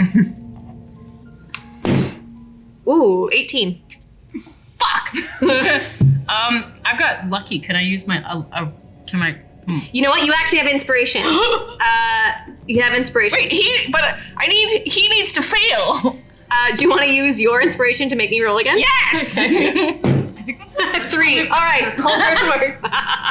Okay, so He's paralyzed. Wait, no, I'm doing You're Florence. Florence, You yeah. want Boris? Yes, okay. Yes. Florence is paralyzed. Okay. yeah. Then I will cast polymorph. Okay, so you're gonna pull from the coven magic. Yes. Okay. Now, does it have to be a sheep? Could it be a chicken? Something I can carry under What's my something arm? small? A frog. A salamander. Oh. There's no time to decide. There's no time. A toad then. I love toads. Okay. Can we turn them all into toads? That way we could take. Well, you actually have used a lot of spell slots for that. Damn it. So, you successfully can turn. I'm gonna tuck her under my arm. Yeah. Turn them into toad, and then you've taken Florence with you. So you are outside. You have I'm still Spade, just consoling Spade. my daughter. and you're Danny DeVito, and you have the little one, and you're all outside. my robe. You can hear a thunderous applause, and you're worried that means that the performance for the little tots is next. What do? We gotta get out of here. You got to get out of here. Treat it. We got the kids. What about the hoe? Hooch. Can we set this building on fire and then block the exits? Ooh, I love that. Use your mage hand to grab the hoe. Or Yes. the mage hand. Or that. Okay, I like both of these things. Can we somehow lock, as you said, light this church on fire? Run it, or wait, the hoe is in the church, right? The hoe's in the church. Okay, can I cast Mage Hand to snatch the hoe just before we leave? Can I? Why do we need the hoe? This is ridiculous. We just wanted it. The sun is starting to set in the sky. You know Okay, that you have to get what? back to your lair We before. have all these replica hoes. Is that good enough? You're a replica hoe. Let's go. I want to destroy the town. Is that so much to ask for? Yes, let's burn the church. Are you gonna burn the church? Yeah. Light it on fire, but chop chop, ladies. Who wants to burn the church? Hands up. But it's the I do. church. 3 against 1. Church is gonna burn. No, it's fine. It's holy fire. Does anybody have a fire spell? Fuck you. Damage. Okay, so you all, you cast magic on this missile at the church. It's made of wood and there's a lot of starch in the air. It just immediately goes up. You hear chaos. And that's where we're gonna leave it for now. We will come back after a short break to see what happens to this lovely group of hagamuffins. They have 4 children. Can I bar the door? They We're need just to do getting the started. rituals. The church is on fire. We'll see you back here in a few minutes. Welcome back, my pretties, to Questline at our hag shot or not. So we have just been in the lovely, quaint little village of Tuberton. Our 4 lovely hags here have successfully stolen 4 children from the town and have made their way back to their lair. So we're jumping right back in. We have 4 children in a little cage in your lair. You've all set the the church on fire. You can still hear in the distance the screams and cries and feel the smoke. You've invoked absolute chaos Good time. in this town. How does that make you feel? So wonderful. I love spreading despair. It had to be the church, though. Well, that's where they all were. Why couldn't we burn the thing that you like? I thought, Because it makes us more evil. and isn't God non-physical? What does the church matter? But the point of it is that it's an evil institution. We'll find another church Oh, And burn. another time. yes, we burned an evil institution. So These children smell bad. as you're bickering, you can hear the little whimpers of little Pimsley, who's in the cage and who fully trusted you. Oh, don't do And now he's in this cage, wishing for his mom's. There's a there was the toad. I guess the toad has he turned back into Boris? You know, I'm holding in my hand for a little bit, and I just keep poking him a bit. But I built the cages strategically for children's eyes. So if he's toad shaped, he's not gonna. He'll get out. Stop manhandling the toad. Fine. I give a little and put him back in there, and And he pops back into the door. And I'll slam the door. Super confused. They have no idea what's going on. Boris's Everyone's just really upset. parent is who again? That's the Hashenbruns, the lovely people that run the Lucky Lock. Oh, awesome. Okay, I'm gonna go run behind, or I'm gonna go run into our bog or our water, and I'm gonna change my form to be one of the moms. Oh. I am, of course, as part of the ritual, sisters, I will make sure they're all at the right level. So one up, one down, all around our cauldron, of course. So, and then I affix all the little bells and things that I think, as they struggle and cry, they'll tinkle and it'll make the magic more strong. I'm sort of trying to soothe them with pieces of cheese. And no kids love one's eating the cheese. And that I makes put me them all mad. to sleep. Yeah, you can try. Or Pimsley. Pimsley? Okay, so that's a wisdom Cast sleep on the little mouse. wisdom saving throw? I'm come out of the bob 5. So yeah, Looking Pimsley like- goes right to sleep. looking like Boris's mother. I start to suck his energy. Boris! Boris! Are you there? And Boris is like, yeah. Oh, there you are, sweetie. And I run up to the cage and put my fingers through and grab his hands. Mom, watch out, there's a bunch of hags and they stole us and they lit the church on fire and I think we're gonna try and eat me. horrible. Mom! Well, I must say it's going to be very hard for me to rescue you. And it turns out that everybody that you loved and cared for in the town is dead. What? Even my dad? Oh, especially your dad. Oh no, what do you mean by especially? I watched him burn to death and his skin melted into a pew. Oh, It lot of was suffering. awful. And I kind of caress and pat his hair, and I'm like, unfortunately, I'd love to get you out, but the hags, you see, they've made a deal with me. what? And if I let you go, I get to live, and you never really meant that much to me. You see, you were kind of a burden. What? So, Little child. I hope they don't torture you too much, but I've heard that they torture children quite a bit. And he's just all snot. Yeah. He's crying. He looks super really ugly gross. when he cries. Really ugly when he cries. But as you are all delighting in the cries of Boris and you're getting your everything ready, suddenly you all freeze and your eyes roll back into your head. And can everybody roll a d10 for me? Yes. Don't fail me, my Chrissy. 6. 4. 4. 2. 3. 3. Okay, 6. You feel really faint for a minute. You kind of wobble down, and you kind of have this little sort of brownout where you don't really know what happened. But you come to and you look, and your sisters. Not what I call a brownout.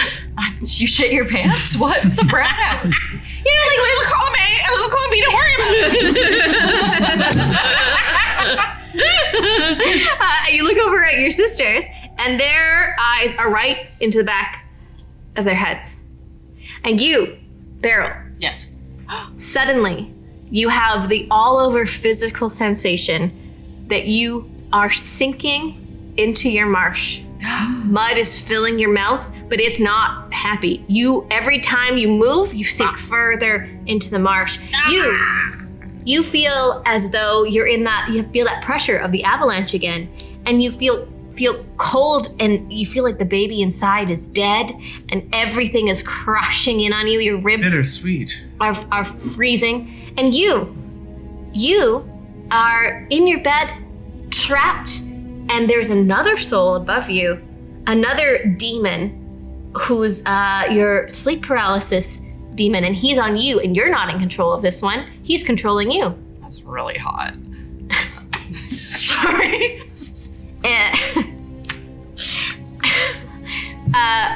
But no matter how much you want to act on it, anything that's happening, you can't move. Completely paralyzed.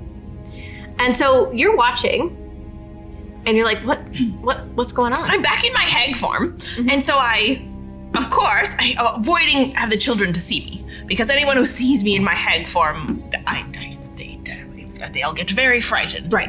I'm just, I've been just like moving aside, and I see the sisters, and I'm very jealous, and I think that some of them, with the magic waning, might be uglier than me, and so I quickly run to Hespe's makeup kit, because I know she owns one, and I just start to just put a little bit of makeup on them so that, they look more beautiful. And so I can again be the ugliest like I'm supposed to be. So you get to Hespe. What do you want to draw on Hespe? Oh, I think Hespe needs a whole... Get back.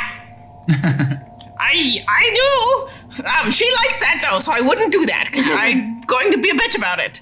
So instead, I'm actually going to give her like eyeliner with little cats on them. So they look very cute. One side has the tail, and one side has little cat ears. And what do you draw on Sludge? Oh, I really want to make sure that she's got big rosy cheeks, and so her pale face is completely gone. I've just gone concealer. Oh, just like flat pancake. Great. And then you get to big Beryl. Rosy cheeks. But as you step down to get to Beryl, you hear a horrible crunch beneath your feet.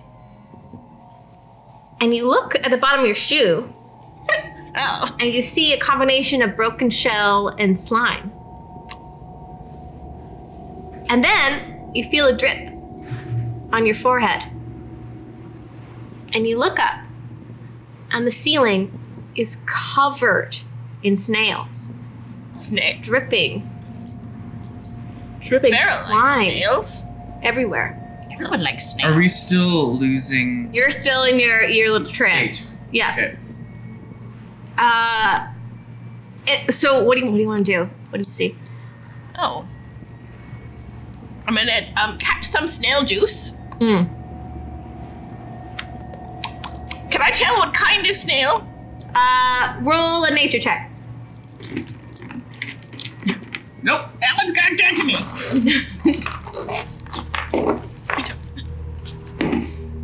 Oh, it's good. It's a 17. 17. You know that this is the most poisonous snail Oh, to humans or hags? to hags. It's acidic. It burns your tongue. It immediately makes you feel like you're gonna vomit. You feel completely disgusting. And just as you're running to wash your mouth out, the three of you awake from your slumber. They're snails! Bad snails! Oh, these are not the good snails. These are the bad And snails. as you're looking around, more snails are suddenly there, and you don't know where they've come from. There's snails all over the cage. You can hear the kids being like, "Ugh, gross!" And there's snails all over the walls, all over the floor. There's these poisonous snails are everywhere. Okay. I would like to cast Frostbite on these snails. Okay, how does frostbite work? It causes a numbing frost to form on one creature that you can see within range. And do you have to roll for that one? I would assume so. Do you know? Frostbite? Is that an attack spell? It's a spell. Yeah. Okay, so roll for that. Are all the snails on the ceiling? There's lots of snails on the ceiling. They're on the walls. They're on the floors. They're starting to be on every surface, and every surface has this like gross, slimy, Toxic. toxic. Barrel! Yes? How do we get rid of them all? I don't know. Where did they come from? My goodness, I might have to. Which of these little children is a sorcerer or a secret magic user made snails? I go up to this cage and go, hey. So just look at each one. I'm trying to see if any of them are casting a spell. If they're And Boris pulls a snail out of his ear and he's like, ah! Now listen to me. Which one of you are doing this? I don't know. And Florence is just inconsolable. Well, at least we broke that one. She also has like weird fear of snails, so she's just really upset. What did your Ray of Frost do? What does your Ray of Frost do? Frostbite? So that's Frostbite. But that's, I think it's to 16. one creature you can see. To one, is this a whole entity or is it just? It's all individual snails, so if you're doing an Oh, attack, wait. you can kill one snail. You can back out. I'm backing out. You're backing out? Yeah. Okay, nothing happens? I don't know that we need to kill all the snails right now. We need to stop what's there. Come out, Barrel. Should we quickly? We should go outside. Should we quickly just Collect fry up them. these Collect. goddamn kids? Oh, yes. The ritual must be done before midnight. Oh, So- we're running out of time. As you're arguing, and the snails are creeping in, all of a sudden, all the snails go away. Oh. And you're all sort of in the middle here. You're like looking at each other. Someone's messing with us. Can I cast detect magic? Yes. I'm sick of this shit. Someone's fucking with us. I'm going to scout around quickly outside. What you get?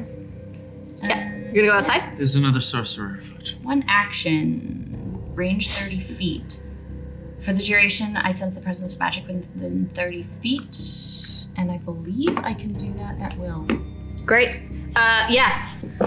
This place is magical as fuck. It's a hag's lair. There's so much magic that you're just I know whose magic is what. there is so much magic around you. It's like a magic sphere. All you know is that there's a ton of magic. So, Sargasso, you're going towards the door to seek outside. Before you can reach to the door, you hear, "Hi!" from the rafters. Who's there? a fucking changeling, isn't it? And you all turn around. In the middle of the room, on the rafter, you see a hag with bright red hair, copper freckles, just lichen everywhere, fungus growing off of her. Battle time, baby. Hi, I'm Ela. Ela, what are you doing in our coven? You're not invited. Roll for initiative. Know her? Like, have we heard of her? Yes, you have definitely heard of the dream hag. 17. Okay. 23. Oh, it's gonna be a hag off. 23? Yep. Okay. What's your dexterity? How do I do that? For that, is it? It's a 0. 0? Okay. Yep. What's yours? 7. Okay. 15.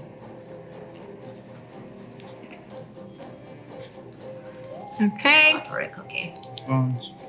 So, coming down from the rafters, jumps down this beautiful, scary, terrifying hag of dreams. Now, some of you may have heard of her.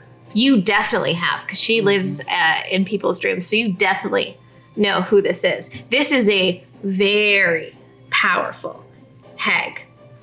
And she's just sitting there, smiling in the middle of your lair, looking like nothing could ever bother her. She's just there. She's just Ela. You get the first attack. What are you gonna do?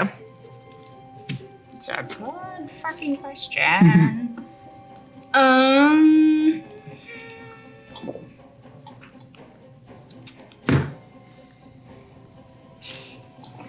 Why doesn't she just leave and you know, Surely she can relate. Ela, you're not invited to this party. We got these children fair and square with their own power. Now leave. I think I'll cast Chill This is Touch on our her. home. Chill touch? Do you have to touch her? Yeah, I'm gonna touch her if I need to. No, it's range is 120 feet. Okay. So I create a ghostly skeletal hand in the space of a creature.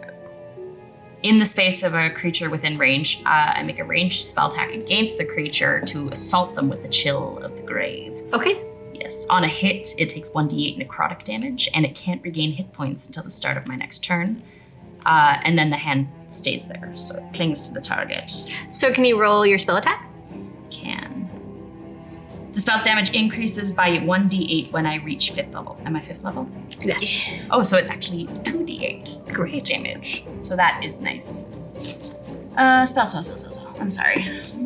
What's your attack? Spell attack plus 3, so... Don't fuck this up for me, you little shit. Go to my pretty Fuck you, asshole! Is it a botch? No, it's not that bad. How many points do we have in the thing? Can I reroll? You have some inspiration. What did you roll? A 5. Yeah. take it. That doesn't hit, but you do have a pool of inspiration from chat. I'm gonna... Yeah, reroll. They're much better. So 19. Yeah, 19 hits. What damage are you doing? Plus 3, 19 plus 3 is 22.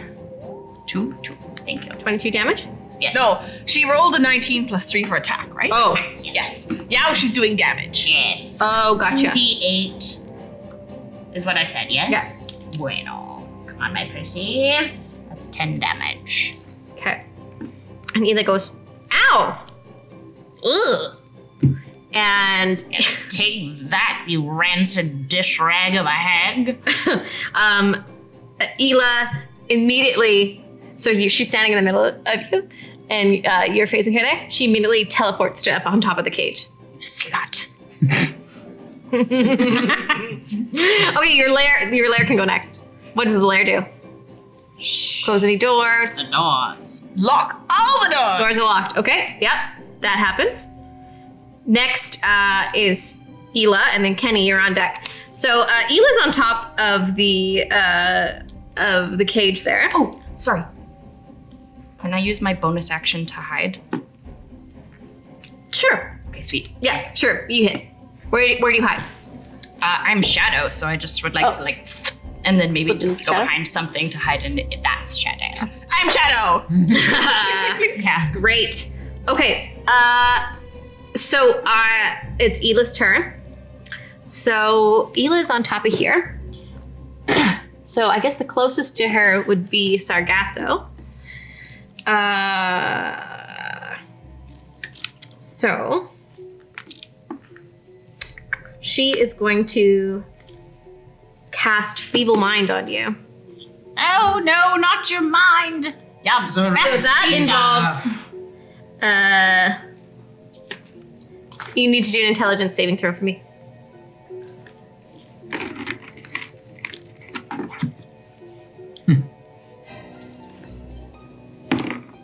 $17. Good number. Nope. Okay. So you are gonna take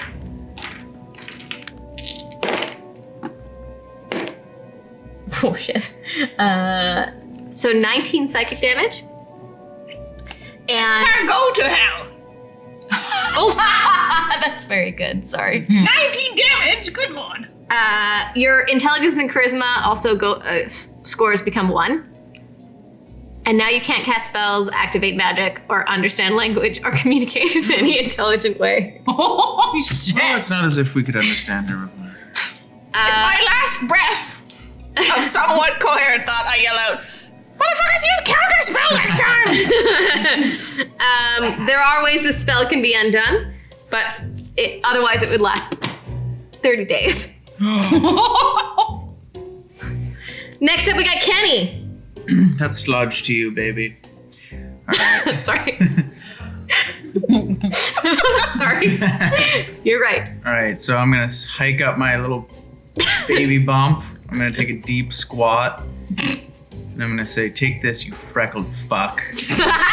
Blast, Eldritch Blast, as hard as I can right at her face. Okay, roll an attack.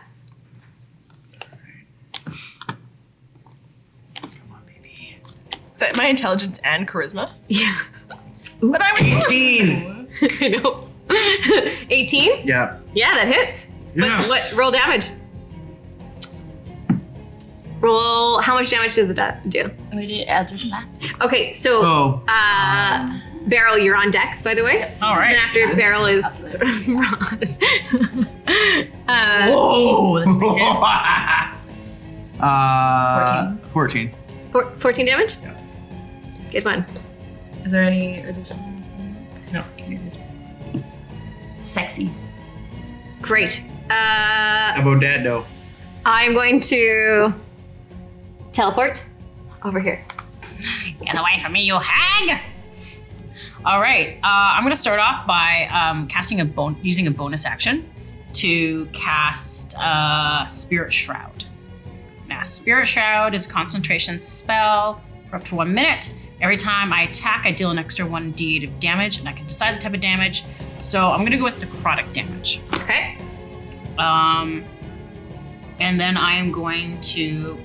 Sorry, one sec. I'm going. That's a concentration spell, so you can't do any other. Yes, but it's a bonus, so I'm. How does that work? It's a great question. Maybe What was it? Sam can tell me in the chat, but go on with what you would want to do as your action. So then I would cast Guiding Bolt, which basically, if it hits, it continues with. Oh wait, no, not Guiding Bolt. There's one other thing I had here. Oh God, so many spells because it's cleric. We're hags! We're hey! You sure are. So in the meantime, while all this is happening, the children are just absolutely petrified. No sound is even coming out of them anymore. They don't understand what's going on. They just see another terrifying hag in their presence. This bolt of copper and gold. Okay, so then I'm gonna cast Guiding Bolt. So when that hits, basically, it hits with radiant damage, and then the next attack against it has advantage before the end of my next turn. So everybody would have advantage because of the dim light it makes them. Counterspell. Oh shit! So it doesn't work. Damn it! Does the bonus? I'm too down now to help. Does the bonus action still work? Of hitting. I guess it's a separate spell, but what would that damage be then? That'd be a 1d8. So, this an 8? Yes. So that'd be a 6. 6 damage? Yeah. Okay, I'll take that. Right. I'll take that. All right. Okay. So I counterspelled you. The next person is Roz. Roz, is there anything that you can do? You still have your... What's your coven magic? Do we have anything to break you out? There are things that can break a feeble mind. I am very ugly. Well, yeah. That's what you say? But I will wander into the crowd. So my horrific appearance will affect all humanoids. So probably not the other hag, Yeah. but all of the children. Okay. And they should make DC 11 wisdom saving throws or become frightened, which, I mean, they're probably frightened. Oh. Okay. So Florence is having none of your shit.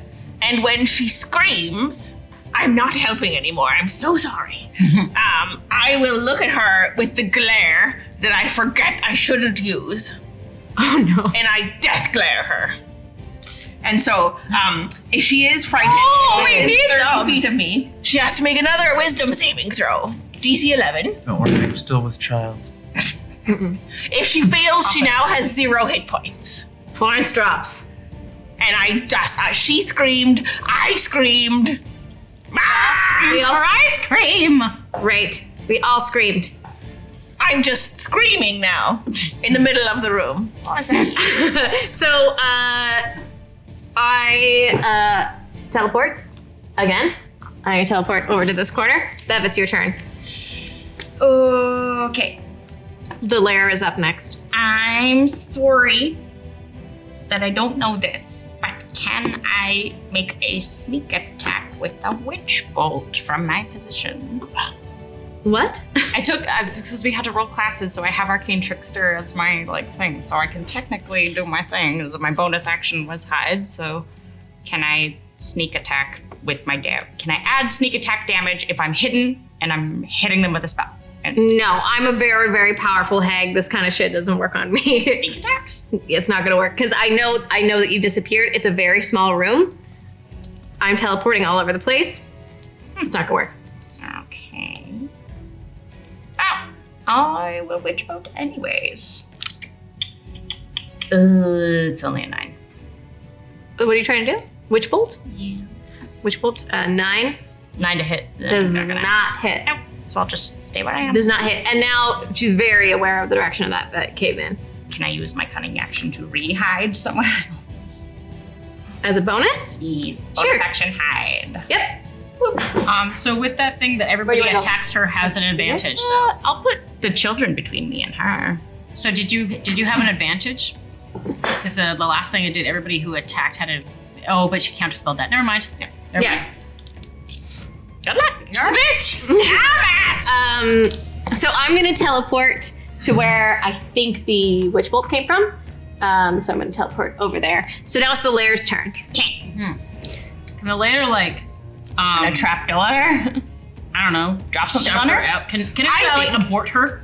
I think better also keep her stuck in place. So is there? her I think it should start to the lair should start to the boards flip up and then clamp on her toes. Love. Yeah, that's great. Hold her in place. No more teleporting bullshit. Yes. Yes. Well said, sister. Great.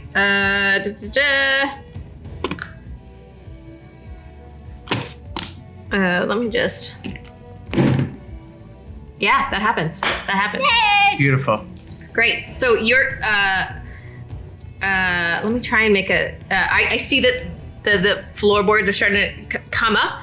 I'm going to react and try and make a strength check, like over strength it.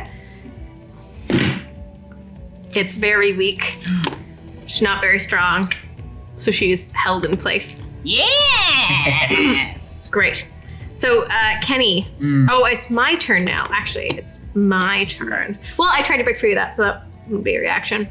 It could count maybe as your movement though too. Like Yeah. have to move. So I'm just gonna, from my place that I'm held down, I'm just gonna be like, you guys have to let the children go. Let the children go. Absolutely. Let the children go, and I'll leave. Why do you care about the children? I'd rather. I'm the hag of daydreams. Children have the best imagination. Those other children you can daydream with. This is only 4. No! Okay. Sludge, it's all you. Smoke that bitch. Icer. One sec here. So if I do an action, I can do a bonus action as well, right? Yep. And move And move. Where am I right now? if you want to. Okay, you know what? I am going to cast Witch Bolt. Okay. Walk me through that. A beam of crackling blue light lances out towards a creature within range, forming a sustained arc of lightning between you and the target. Great. Can you roll an attack for that? Close. Pray for me. I will pray. Pray. 11. 11 Praise What? the Tatus. does not hit. Oh, hold on. I still have damage. Nope. don't? No, you have to roll to see if it. If you hit first, you roll the attack.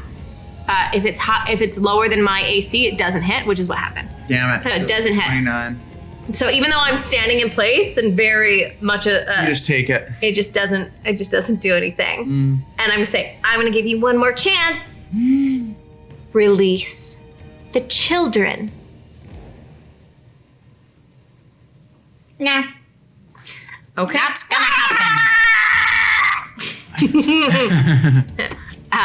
As you wish. And I just kind of get like a little like glimmer in my eye. Okay, Lauren, you're up. Right. Okay. So I'm gonna go first over to the cage, and one of the kids was dropped to 0 hit points, right?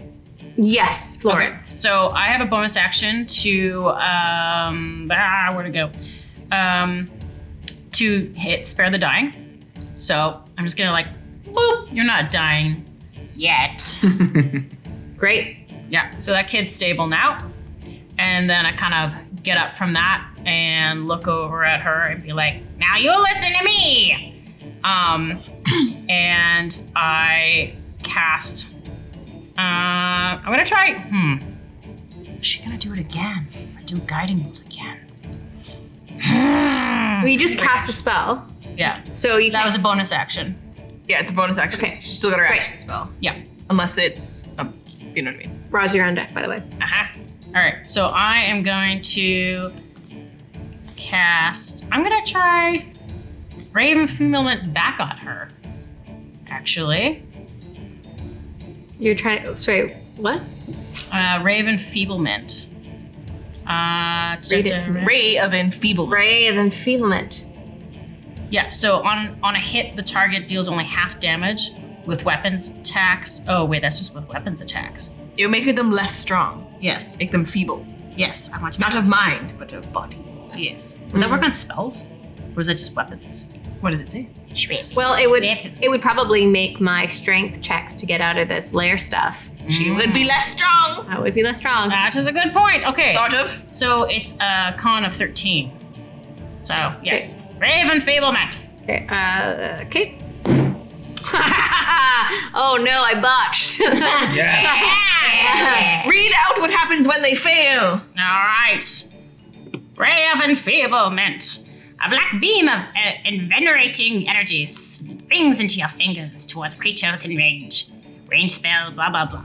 On a hit, the target deals only half damage with weapon attacks that use strength until the spell ends. At the end of each target's turn, they make a Constitution saving throw at the end of the spell. On a success, the spell ends. So you have half strength, or half, And you can role play it with your other strength related things if you like. Great, excellent. Okay, so that hits me. I feel that. You see a little bit of panic in Ela's eyes. She's like, what the heck? And she's going to try and escape from the floorboards once again, but I'm going to roll her at disadvantage because of that. Okay, that sucks. What's the DC for staying in the floor? I'm gonna say that our lair is pretty good. Yeah. But maybe just like a 12. Okay. Okay, so she's still there for a bit. She's still there for a minute. Okay. Is that all you want to do in your turn? yes, that's just all I can do. Okay. You know what? The chat has given me inspiration. Son of a bitch, guys! So thank you, chat. Sorry, son of a So bitch. I'm gonna try and get out of that strength one more time. I don't do it. Shit, and I used an inspiration. Okay, so she's still there, a little bit confused. But next up, we have Roz. I see that my sister has attacked, and although I am very, very, very dumb now, I can still try to defend my friends, but I can't cast spells or use my magic or anything, and so I have only one thing left. Claws. Race towards the person I don't know, that I'm not friends with. I almost go at you guys, but I love you. I love you too. I can't. Stop peeing in our home, though. And I'll just like and run towards him. Bumper bowl Okay. you into the direction. Yeah, you just guide me. And I'll just come at you with a claw attack. Okay, make your attack. Ela's pretty distracted right now by the fact that these like measly floorboards are kind of weighing her down. You're off my. It's very bad. Yeah. 7. Yeah, that does not work. So Do we have enough for you to re-roll? Do we have, you know what? There's one more inspiration left in your pool. Do you want to re-roll that? You want to use it for claws? Yeah. Yes. Do it. Sure. Why not? Chaos reigns. It's the claws! It's also bad. So what happens, even with that inspiration, is as you're running, your claws get caught in your own hair, and it turns you around, and you claw attack at the wall. I'm just going to town on the wall. Zila, or whatever that thing is, which is like, I've got you, sisters! Beautiful. Okay, I'm going to try again to try and get out of this lair stuff because fuck this shit. Oh, and she does. Oh, do I have to do disadvantage though? Yes. It's still affecting me. And she doesn't. Shit. You can roll to get out of that at the end of your turn. Like, you can... Yeah, I'll try it again. Okay, so Bev is up. What do you want to do, Bev? I am going to sneak attack with claws because I've seen her get into close range and I don't want her to get. I'm pretty distracted at All this time just now. claw her feet Yeah. off. That's what I was So gonna do. just like I shift into like my most vile, horrific, Jimmy rustling Slenderman form and just like and like I just look like every nightmare you had as a child. And I'll go right for her freaking face. Can you quickly roll a performance check? Because I want to see how frightened Gila actually gets from this. Because she knows How you. frightened. Yeah. No, just roll it. Just roll a performance just for this one, and then Okay. keep going with your spell attack because that's fun. Performance. 18. Okay, so Hila jumps. Good. Hila is like looking at Sargasso behind the wall, and she's like laughing. And then she doesn't see you because you're hidden, right? So you're in the shadows. And then all of a sudden, the thing from her nightmares, the scariest thing that she can imagine, whatever that is to her, comes running towards her, and she goes, ah! And she is a hag of dreams, and it's still terrifying. So I'm gonna give you advantage on your attack roll here. Oh, beautiful. Okay, so 17 and 11. So I'll take the 17, and then an additional 3d6 damage is 9. So 17 plus 6 Oh, so 17 is your attack? is my damage. I rolled a 19 to hit. Oh, 19 hits? Yeah. And then, sorry, what's your damage? 17 plus 9, so 26. And what kind of damage is this? It's melee, so it's Slashing. Oh, slashing damage. Oh, Our claws. wonderful. Okay. Yeah. I'm gonna go right for her pretty fucking face. Yeah, a little I want her eyes on my claws like fucking olives. you like get some of her freckles under your skin. Like you can see them. Like you got them. And this really pisses her off. Okay, bonus action hide. This really pisses her off. Okay, so you Nightmare, hide. bitch. You hide. Yes. But in the direction that you just were, she is going to cast Thunder Wave. Should I roll for stealth? So you must make so it's a 15-foot cube. So I'm gonna say, so you were up here because you got really close, right? Oh no, sorry, that's not you. No, that's not you. Sorry. I'm a shadow! Haha! You're right here. I'm picturing you're like over here at the wall. And I think you guys have stayed pretty the same. I was over by the cage. You were by the cage. Yeah. Thank you. So it's a 15-foot cube. So What's my movement? My movement is 30 I think you're gonna be okay. But I'm gonna do a thunder wave in this general direction. So Oh no! the kids are gonna get it. So Beryl and Hespe and Sargasso have to roll a Constitution saving throw. Oh no! 18. Nope. 10. I'm adding lucky. 15. Nope. Okay. So So allow me to add luck. I'm gonna add lucky. Yeah. So I'm gonna roll another d20 and add it. okay. 28. No. 32. Okay. So you're good. What? So you're good. You're Please take lucky feet. It's a good one. Okay. Hold on. I have to do some calculations here. And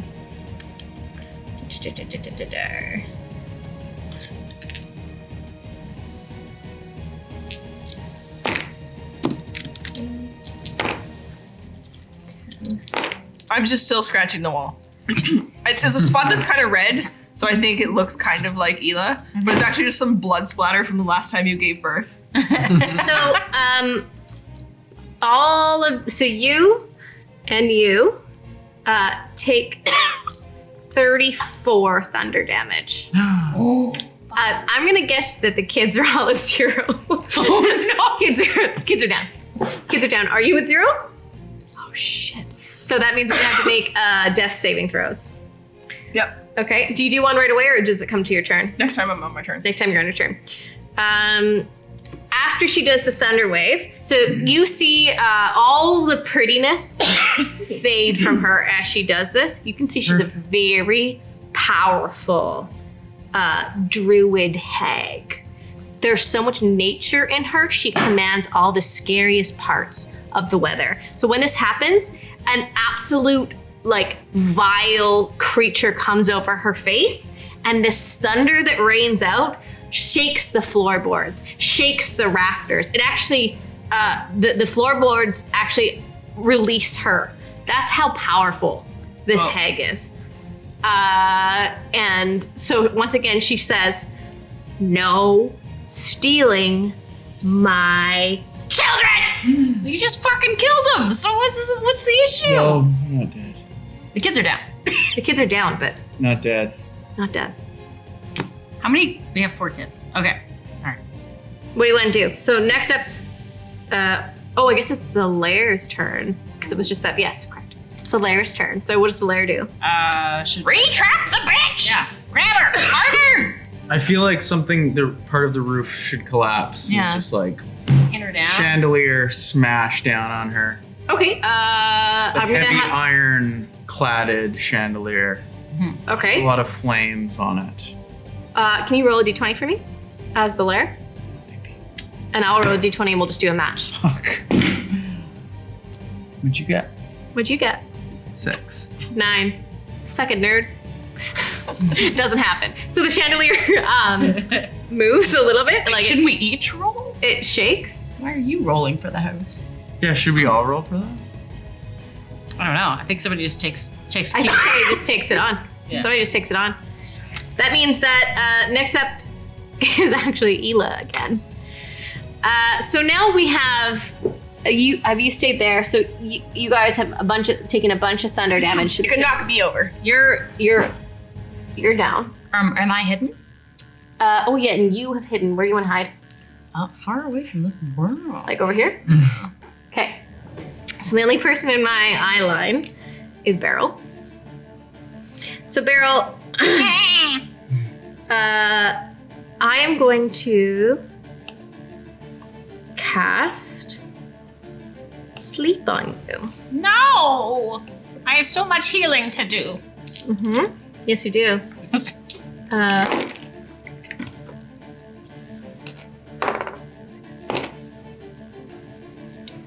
Okay. I don't understand the spell. Sorry. So I'll just read it for everybody, so we're all on the same page, just in case you also don't understand it.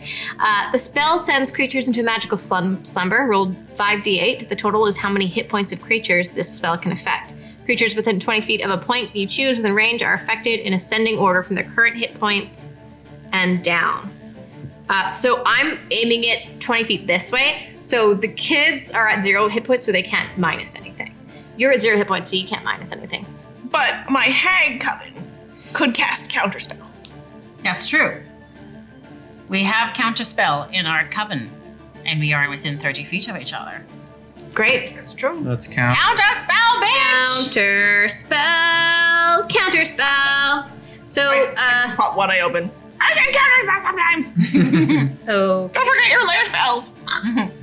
Yeah, how many layer spells do we have? Because I've been Okay, looking at this. so you don't have a ton of. We burned through a bunch. You've burned through a bunch of slots here, so Great.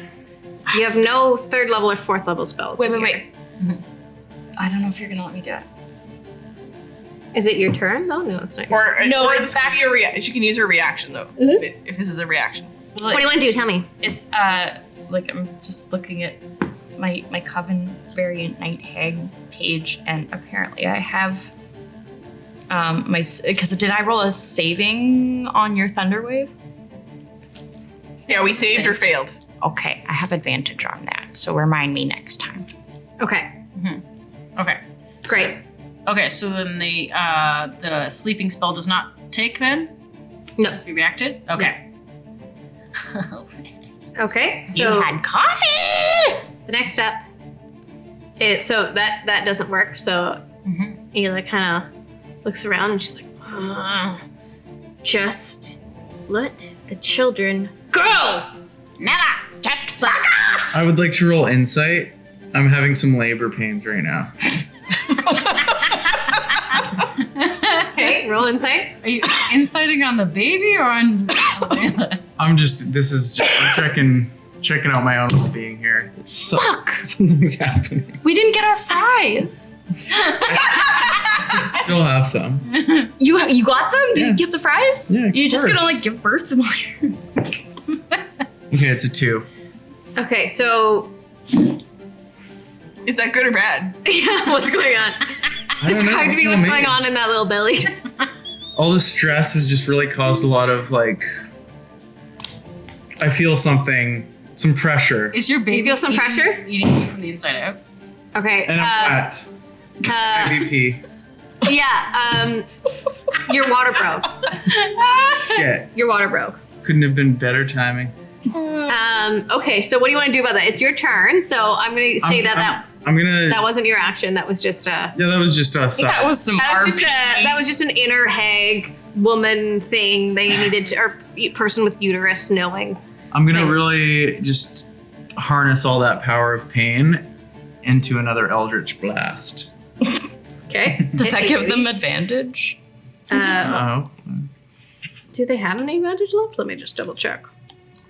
No, I mean Oh, yes, you advantage do. for the Higgs-Braxton contractions. Braxton Higgs. Rectin? Just roll your attack. What you got? Okay.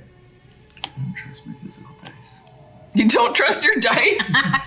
Son of a bitch. Botch. Okay. So okay. Welcome to my life. I So- think you caught my bad dice. So as soon as you sort of muster up the strength, your water has broken to do the Eldritch Blast. This is a bad Get day for a sludge. horrible contraction, and it feels like an Eldritch Blast in your pussy. Oh! Everything hurts. Everything. Child of mine. Everything. Goes awry. Oh, you son of a witch. That stinks. And you cry out audibly, which gets everybody's sort of attention on you, and we can see that you're in pain. That stings. I'm gonna eat some cheese about it. You have 2 shots with your Eldritch roll because you're a level 5. Try again. So we're all looking at you now, and you're kind of hunched over. Ugh. Try again. What's going on there, babe? I'm leaking. Oh, I can't wait. We're gonna make a lovely wine from that. Don't worry, we'll eat it. I gave a content warning. 5. Okay.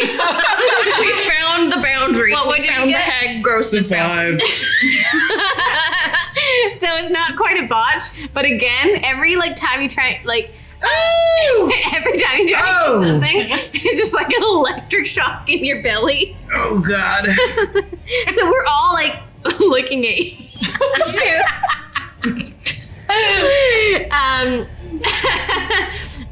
She was a distraction. That's incredible. So I am going I to think the head's poking out. use. Called crowning. I'm gonna use my Crowning. legendary action to come teleport right behind you, so that I'm on the other side Just of the gonna room. quietly give birth to the mother. Beryl, you're up. Roz, you're on deck. All right, so I am going to. I know I don't look religious, and I don't act religious, but I have a little bit of bog religion inside of me. And I pray to the toads, the salamanders, and the good snails using my prayer of healing. And I choose up to 6 creatures that within range, which everybody's within range, to give them 2d8 plus my spellcast modifier of healing. So Does everybody? Are you guys all down hit points? Yeah, I got it. I got fucking Are wrecked. you doing healing? Yeah. So actually, doing this actually breaks Roz's feeble mind. Excellent. So by As long doing as you so, don't counterspell it, bitch. I'm behind you, being like, is she gonna give birth? I am not paying attention. I am fascinated by this snow hag over here. see this? So, She's got red hair. Hila does love babies. because of the other divinity bits in my gonna eat it. my circle of mortality, one of them is going to have the maximum of hit points. So I'm going to give it to my best sister here. So that's going to be a total of math. That would People be- can watch our sitcom. You know, we've got a 18. sister show. So you would have 18 hit points, and then I will roll for everybody else. I don't know what bog religion is, but I really want to join it IRL. It's wet. It's very moist. So am I. So but am not I. in the same way. What is this Vampire the Masquerade all over again? So 9. Roll a tape! Roll a tape, everybody. Roll it, baby. So 9 hit points for everybody else, and that includes any children who are dead. Thank you. Oh, great. Okay. Yeah. So the children are, I'm going to say, because of all the damage they've taken, they're still prone, but they're alive. Okay. Excellent. Hang in there for now. Great. And did you didn't get heal me at all, did you? You do. No, you chose. Did you actually choose? I chose. Yeah, you can. I can choose up to 6. I choose who they are. Okay, great. Yeah. So Just checking. then, 9 hit points. where do I go? Wait, that was way more than that because my max is 40. Can I help with my move action? Can I help my sister up so that she's not prone for her start? Yeah, if you didn't move, yeah, for sure. Sister, let me give you a helping hand. It's another 20. Yeah. Oh, God. Yeah. Well, that is a great time 9. to bring you to your turn. I would use another action, but I think I'm actually genuinely like, is this bitch about to give birth? So I'm behind. I'm not going to use my She's legendary. distracted. Go for it. Just behind, just like waiting. I don't know what just happened. I've been dead for a little bit. You got knocked out. I'm giving birth. She got She's knocked into it. down, and she got up again. Praise the salamanders and the toads and all the other things from the bog. Yes, goodness. What's left in our coven spells? Yes, you have lots left. Oh. You do? have some left. You've had You have Ray of Sickness. You have Hold Person. You have Is there anything at 4th level? Let's bite her eyes! You have Contact Other Planes, Scrying, or Eye Bite. we could call for more hags. Actually, no, don't bother doing that because No, I will fall back to my sorcery. And I will cast. How close is she to everyone else? I don't have my glasses. How close am I? Oh, are you? So you're up now. Yes. What's your range here? I would like to know that if it's 5 feet wide, I won't hit another hag. It's one of my I'm hags. pretty close to Sludge. Mixing that up. I'm within 5 feet of Sludge.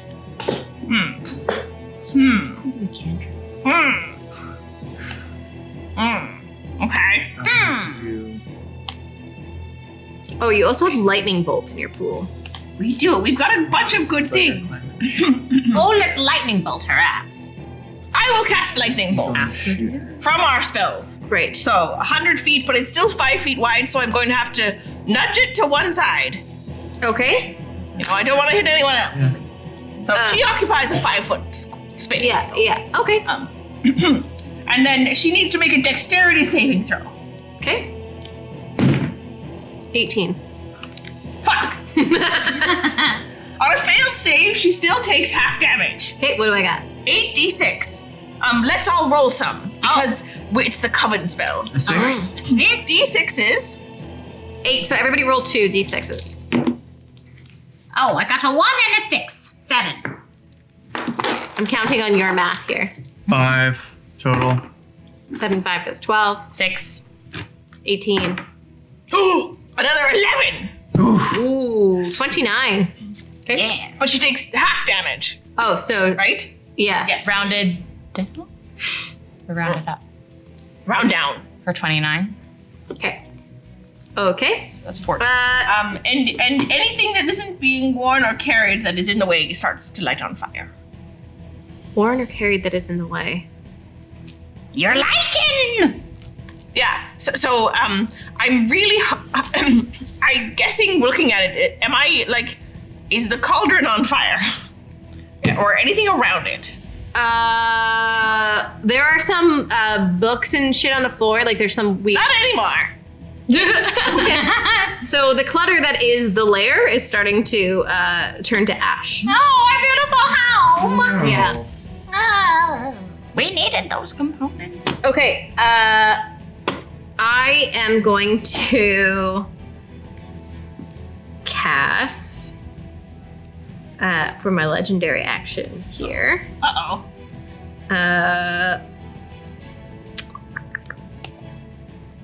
I am going to try and cast sleep on you. Oh no, I'm giving birth. I know. So Time for the epidural. I am going to You in your sleep. 16. I feel like I should be able to counterspell this. Yeah. I control sleep. I'm the Sandman's wet dream, baby. So starting with you're gonna take 16 damage. And you're gonna fall asleep. Are you down? Almost. Yeah. You're gonna fall asleep. It's a good time to fall asleep. You're Just sleep through it. Nature will take care of You're it. down and you're prone. I'm not too worried about the child. I was gonna kill And I'm going to, I have my big staff, which looks very, very scary. And I'm standing over Sledge's sleeping, prone body. Oh no.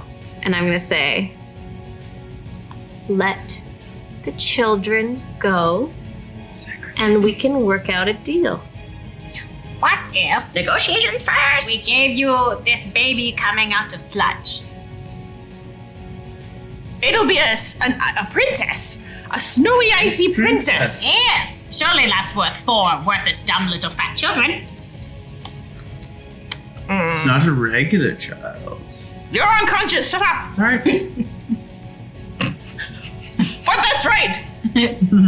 She's sleep talking. I can. How about burn. you give me all 4 children plus this snow bitch's child, and I don't kill you.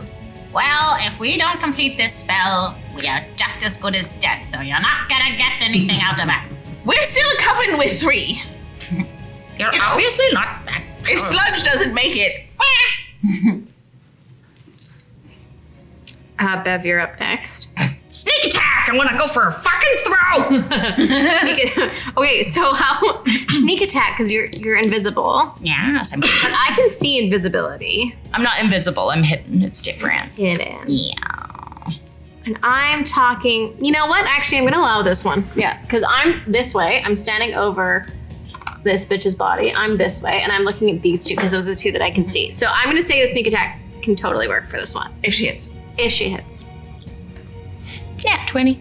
Yeah. That's so unlike you. I know! Deal full damage. Na na na na. So that would be I haven't actually done this on a hit before like this.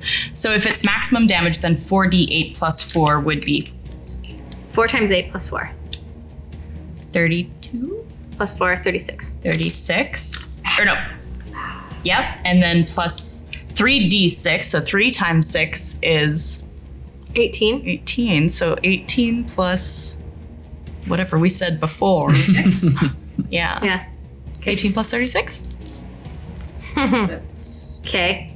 52? I want to say 52.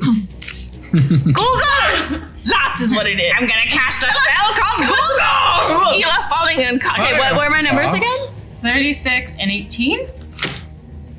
I got it. No, it's okay. I know where I'm at. I'm gonna use my 54.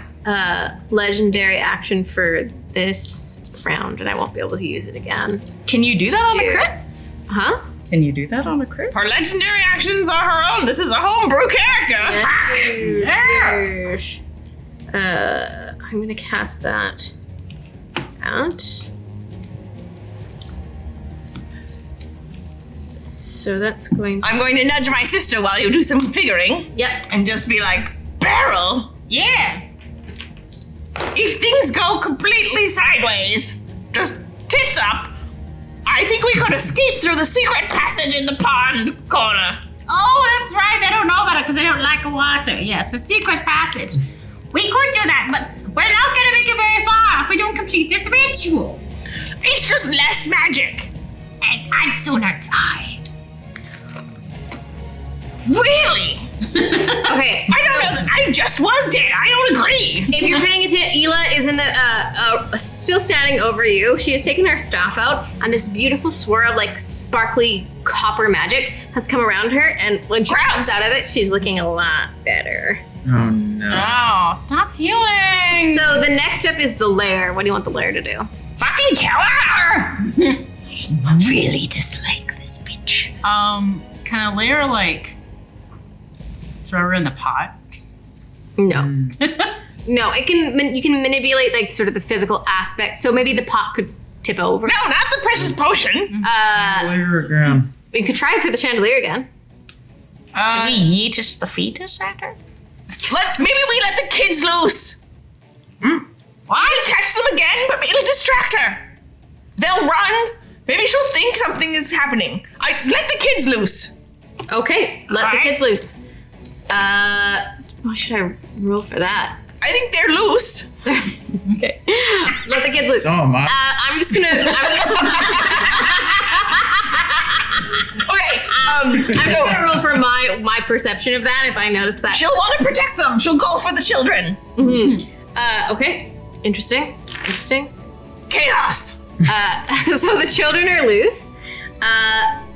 Ela sees them, and immediately like looks to them and puts her hands out.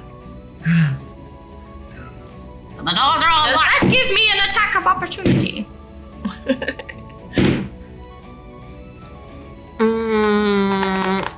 Yeah. Okay. Roll an attack. Wait. Yes. Roll an attack. If it's an attack of opportunity, it doesn't draw their attention back, does it? It's more that she hasn't moved. Oh, if she hasn't moved, then it's an Yeah. attack of opportunity. Well, see if you could do any sneaky thing. But if Ela takes one step forward, it counts. Yeah. She takes a step forward. She taking a step. Do it. Roll. 18. Nope. Nope. So she I just go zzz. Yeah, and it's immediately deflected. Okay, so Ela's standing there. The children, we have one crit.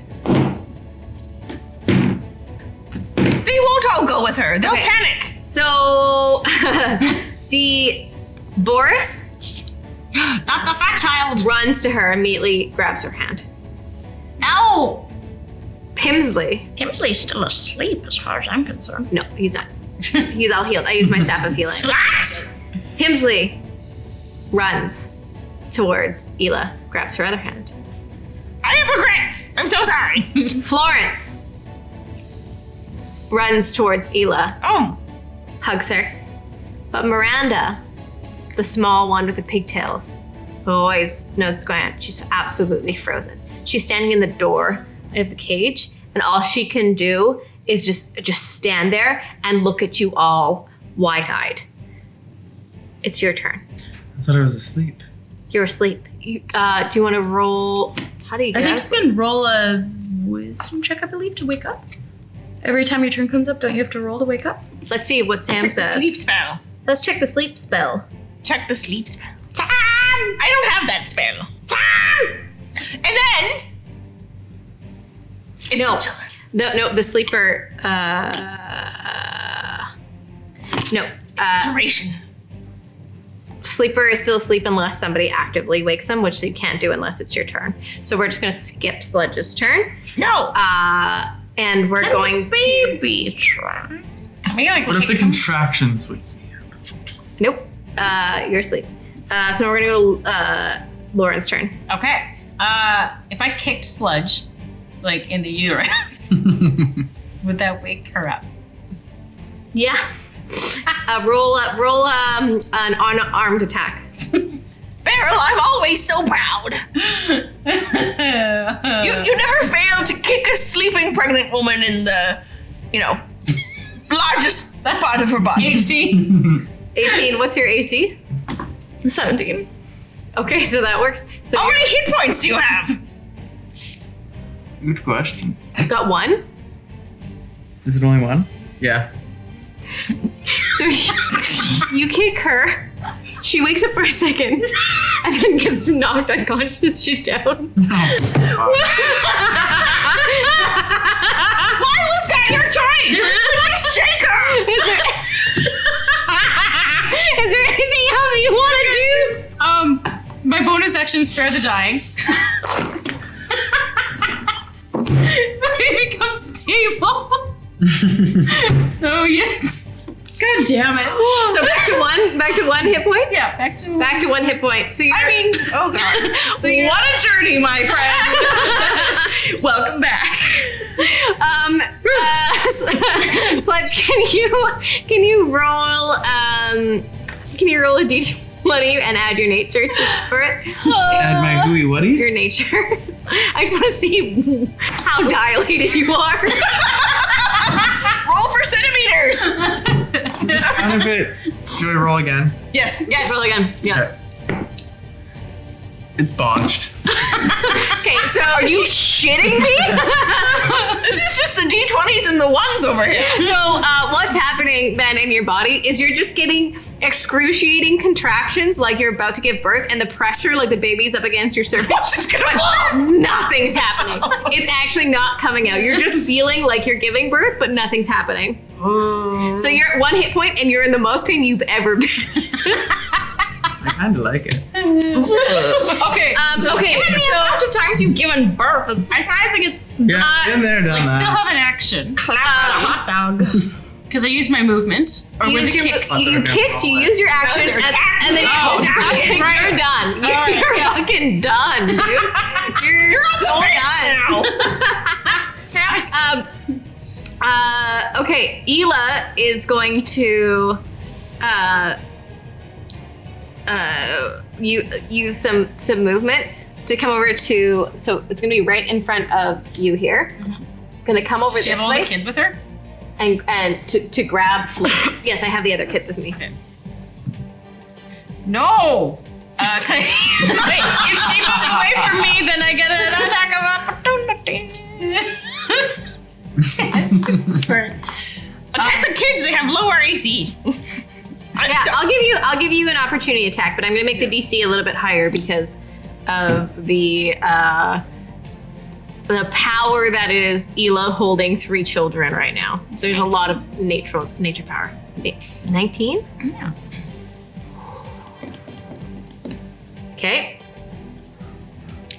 Okay, what's your attack? My claws. Claws? Okay, roll damage. 14. 14 damage. Good claw, sister. Good claws. Meow. Meow. Claw high five. I don't get an opportunity attack as well, do I? If she walks towards me? She's walking by you, she's not walking away from you. Okay. She's walking sort of within your range, but you just did a bunch of attacks that didn't work. And also, I would say that you're over here because you went over to kick her. That's right. So no. Hey, well then she walked past me. Yeah, No, but you walked All right, fine. No. All right. too late, Bucko. Okay, so damage. so Ela has reached the 4th child. Not Florence. Has reached Florence, and so she got Pimsley on one hand, Boris on the other. She has Florence, Miranda around her. and she's reaching out, trying to get Florence to come. But Roz, it's your turn. What are you gonna do? Rolling Boris. Oh, one last chance. I cast Tidal Wave at 3rd level. I will just make a huge wall of water. It's sort of a panic spell. You have to do an attack. Or is it us rolling a save? Everyone makes a dexterity save. Okay, so this is going to be an area up to 30 feet long, Jesus. 10 feet wide. So there's a tidal wave 10 feet wide out from me. Yeah. In the direction of Happening Ela. to me right now. Okay. I don't know. Yeah, I don't know who else is in the way. This actually might be good for you. I'm. for giving birth. I've seen I think it's. or heard I've of seen ocean worse. baby. I think it's just us. Okay, dexterity saving throws. Oh no. Counterspell. Sorry. I have that left. But I'm gonna do it. As soon as you go to get this water, you've never felt drier in your life. Just a freaking tumbleweed inside of you rolls across. I swear this never happens. Sister! Really embarrassing. So as Ela counterspells, Florence reaches out, No! grabs the hands of Pimsley and Boris, and the 5 of us teleport away. Oh, We plane shift. We're out of all spell slots. No! So that's the end of initiative order here. Ela has escaped by the skin of her teeth with all 4 children. Awkward. Sludge is barely conscious, we got one. giving birth. What do you want to do? Can we quarter up that child? Maybe? This is Yeah, just cut it into 4s. It won't be as potent. plot twist. It's Was it It's quadruplets. quadruplets? There's 4 babies here. Roll for quadruplets. I Okay. think there might be 4 babies in here. Okay, I want you to do a nature check. I want you to roll a nature check, Okay. and I'm gonna roll one as well. Nervous. And the highest number, either it's gonna be not quadruplets or it's gonna be quadruplets. Can I help okay? with this in some way? Can we all help with this? I want to. Let's pray. Actually, yeah, Pray, sisters. Pray to the mighty bog! yeah. The fertile Oh bog. yeah, to the bogs and the salamanders. I hope all that bog water you've been freezing and drinking and that moose rib cage. There was interference. I am not kidding. I critted. What? I am not kidding. I critted. What is it? You did this again, Ela. I'm so sorry. This is a key moment. I critted. Curse him.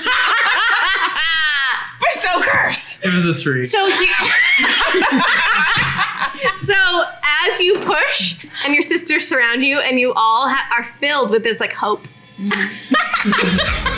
that quadruplets is gonna come out, you give a really big push and the only thing that comes out is a really long fart and your belly goes down and it was gas all along. You gave birth to a giant queef. She's been eating cheese for a year. It's all the hag cheese. You were Really? so That's not- full of gas this entire time that the only thing that came out was air. And as soon as you do that, like you get like 10 hit points restored. You're like, oh, I feel so much better. Well, back to 11. We're all going to die. So here you are in your lair. No babies to be found. No children. Oh no. Sad. What do you want to do? Okay. Well, I want to get pregnant again. Well, Mom, I can't help you there. Some of us, we could plane shift or teleport Yeah. somewhere we know there's kids, like What a if we go daycare, back- and then I cast. One of us casts Port X is just a quick grab whatever juvenile we the can. church, there's probably wounded ones crawling around. They're gonna be crispy. But Oh, all right. you have plane shifts, so you have to switch planes. So do you know of a place in hell that has a lot of babies? Let's go find if you know someone. You must call in all your favors. I can actually communicate with all night. Can we not go to the hags plane for where all free. the unbaptized babies go? Oh. I'm not Catholic. I don't know what that is. As you debate this plane shift, slowly you see through the window this beautiful golden light coming. No. And the sun has risen. And that's where we're gonna end it. The hags have all died. They've gone back into their nature. Sea hag, you just gone into your little pool and dissolved into only salt. You, Miss Bog Lady, have become bog foam. You have become frost on a beautiful woman's eyelashes. And you, Night Hag, you have disappeared into a shadow forever. I'll be back. And she'll be back, but we won't be back right now. We're all done for the day. Thank you so much here at Questline. Oh my gosh, you guys have been absolutely incredible for this hag show. Sharon! And Lala and Sarah. Yay! Lala and Sarah, thank you so much for the makeup. Beautiful, beautiful. Oh yes, all of the minis. Everybody here at Questline, thank you so much for all your work. Everyone in the booth! Kevin and Trevor! Kevin and Trevor, give it up for Kevin and Trevor. Thank you so much for watching today. And remember, when you roll the dice, you make the magic happen. Have a good night, everybody. Bye, hags.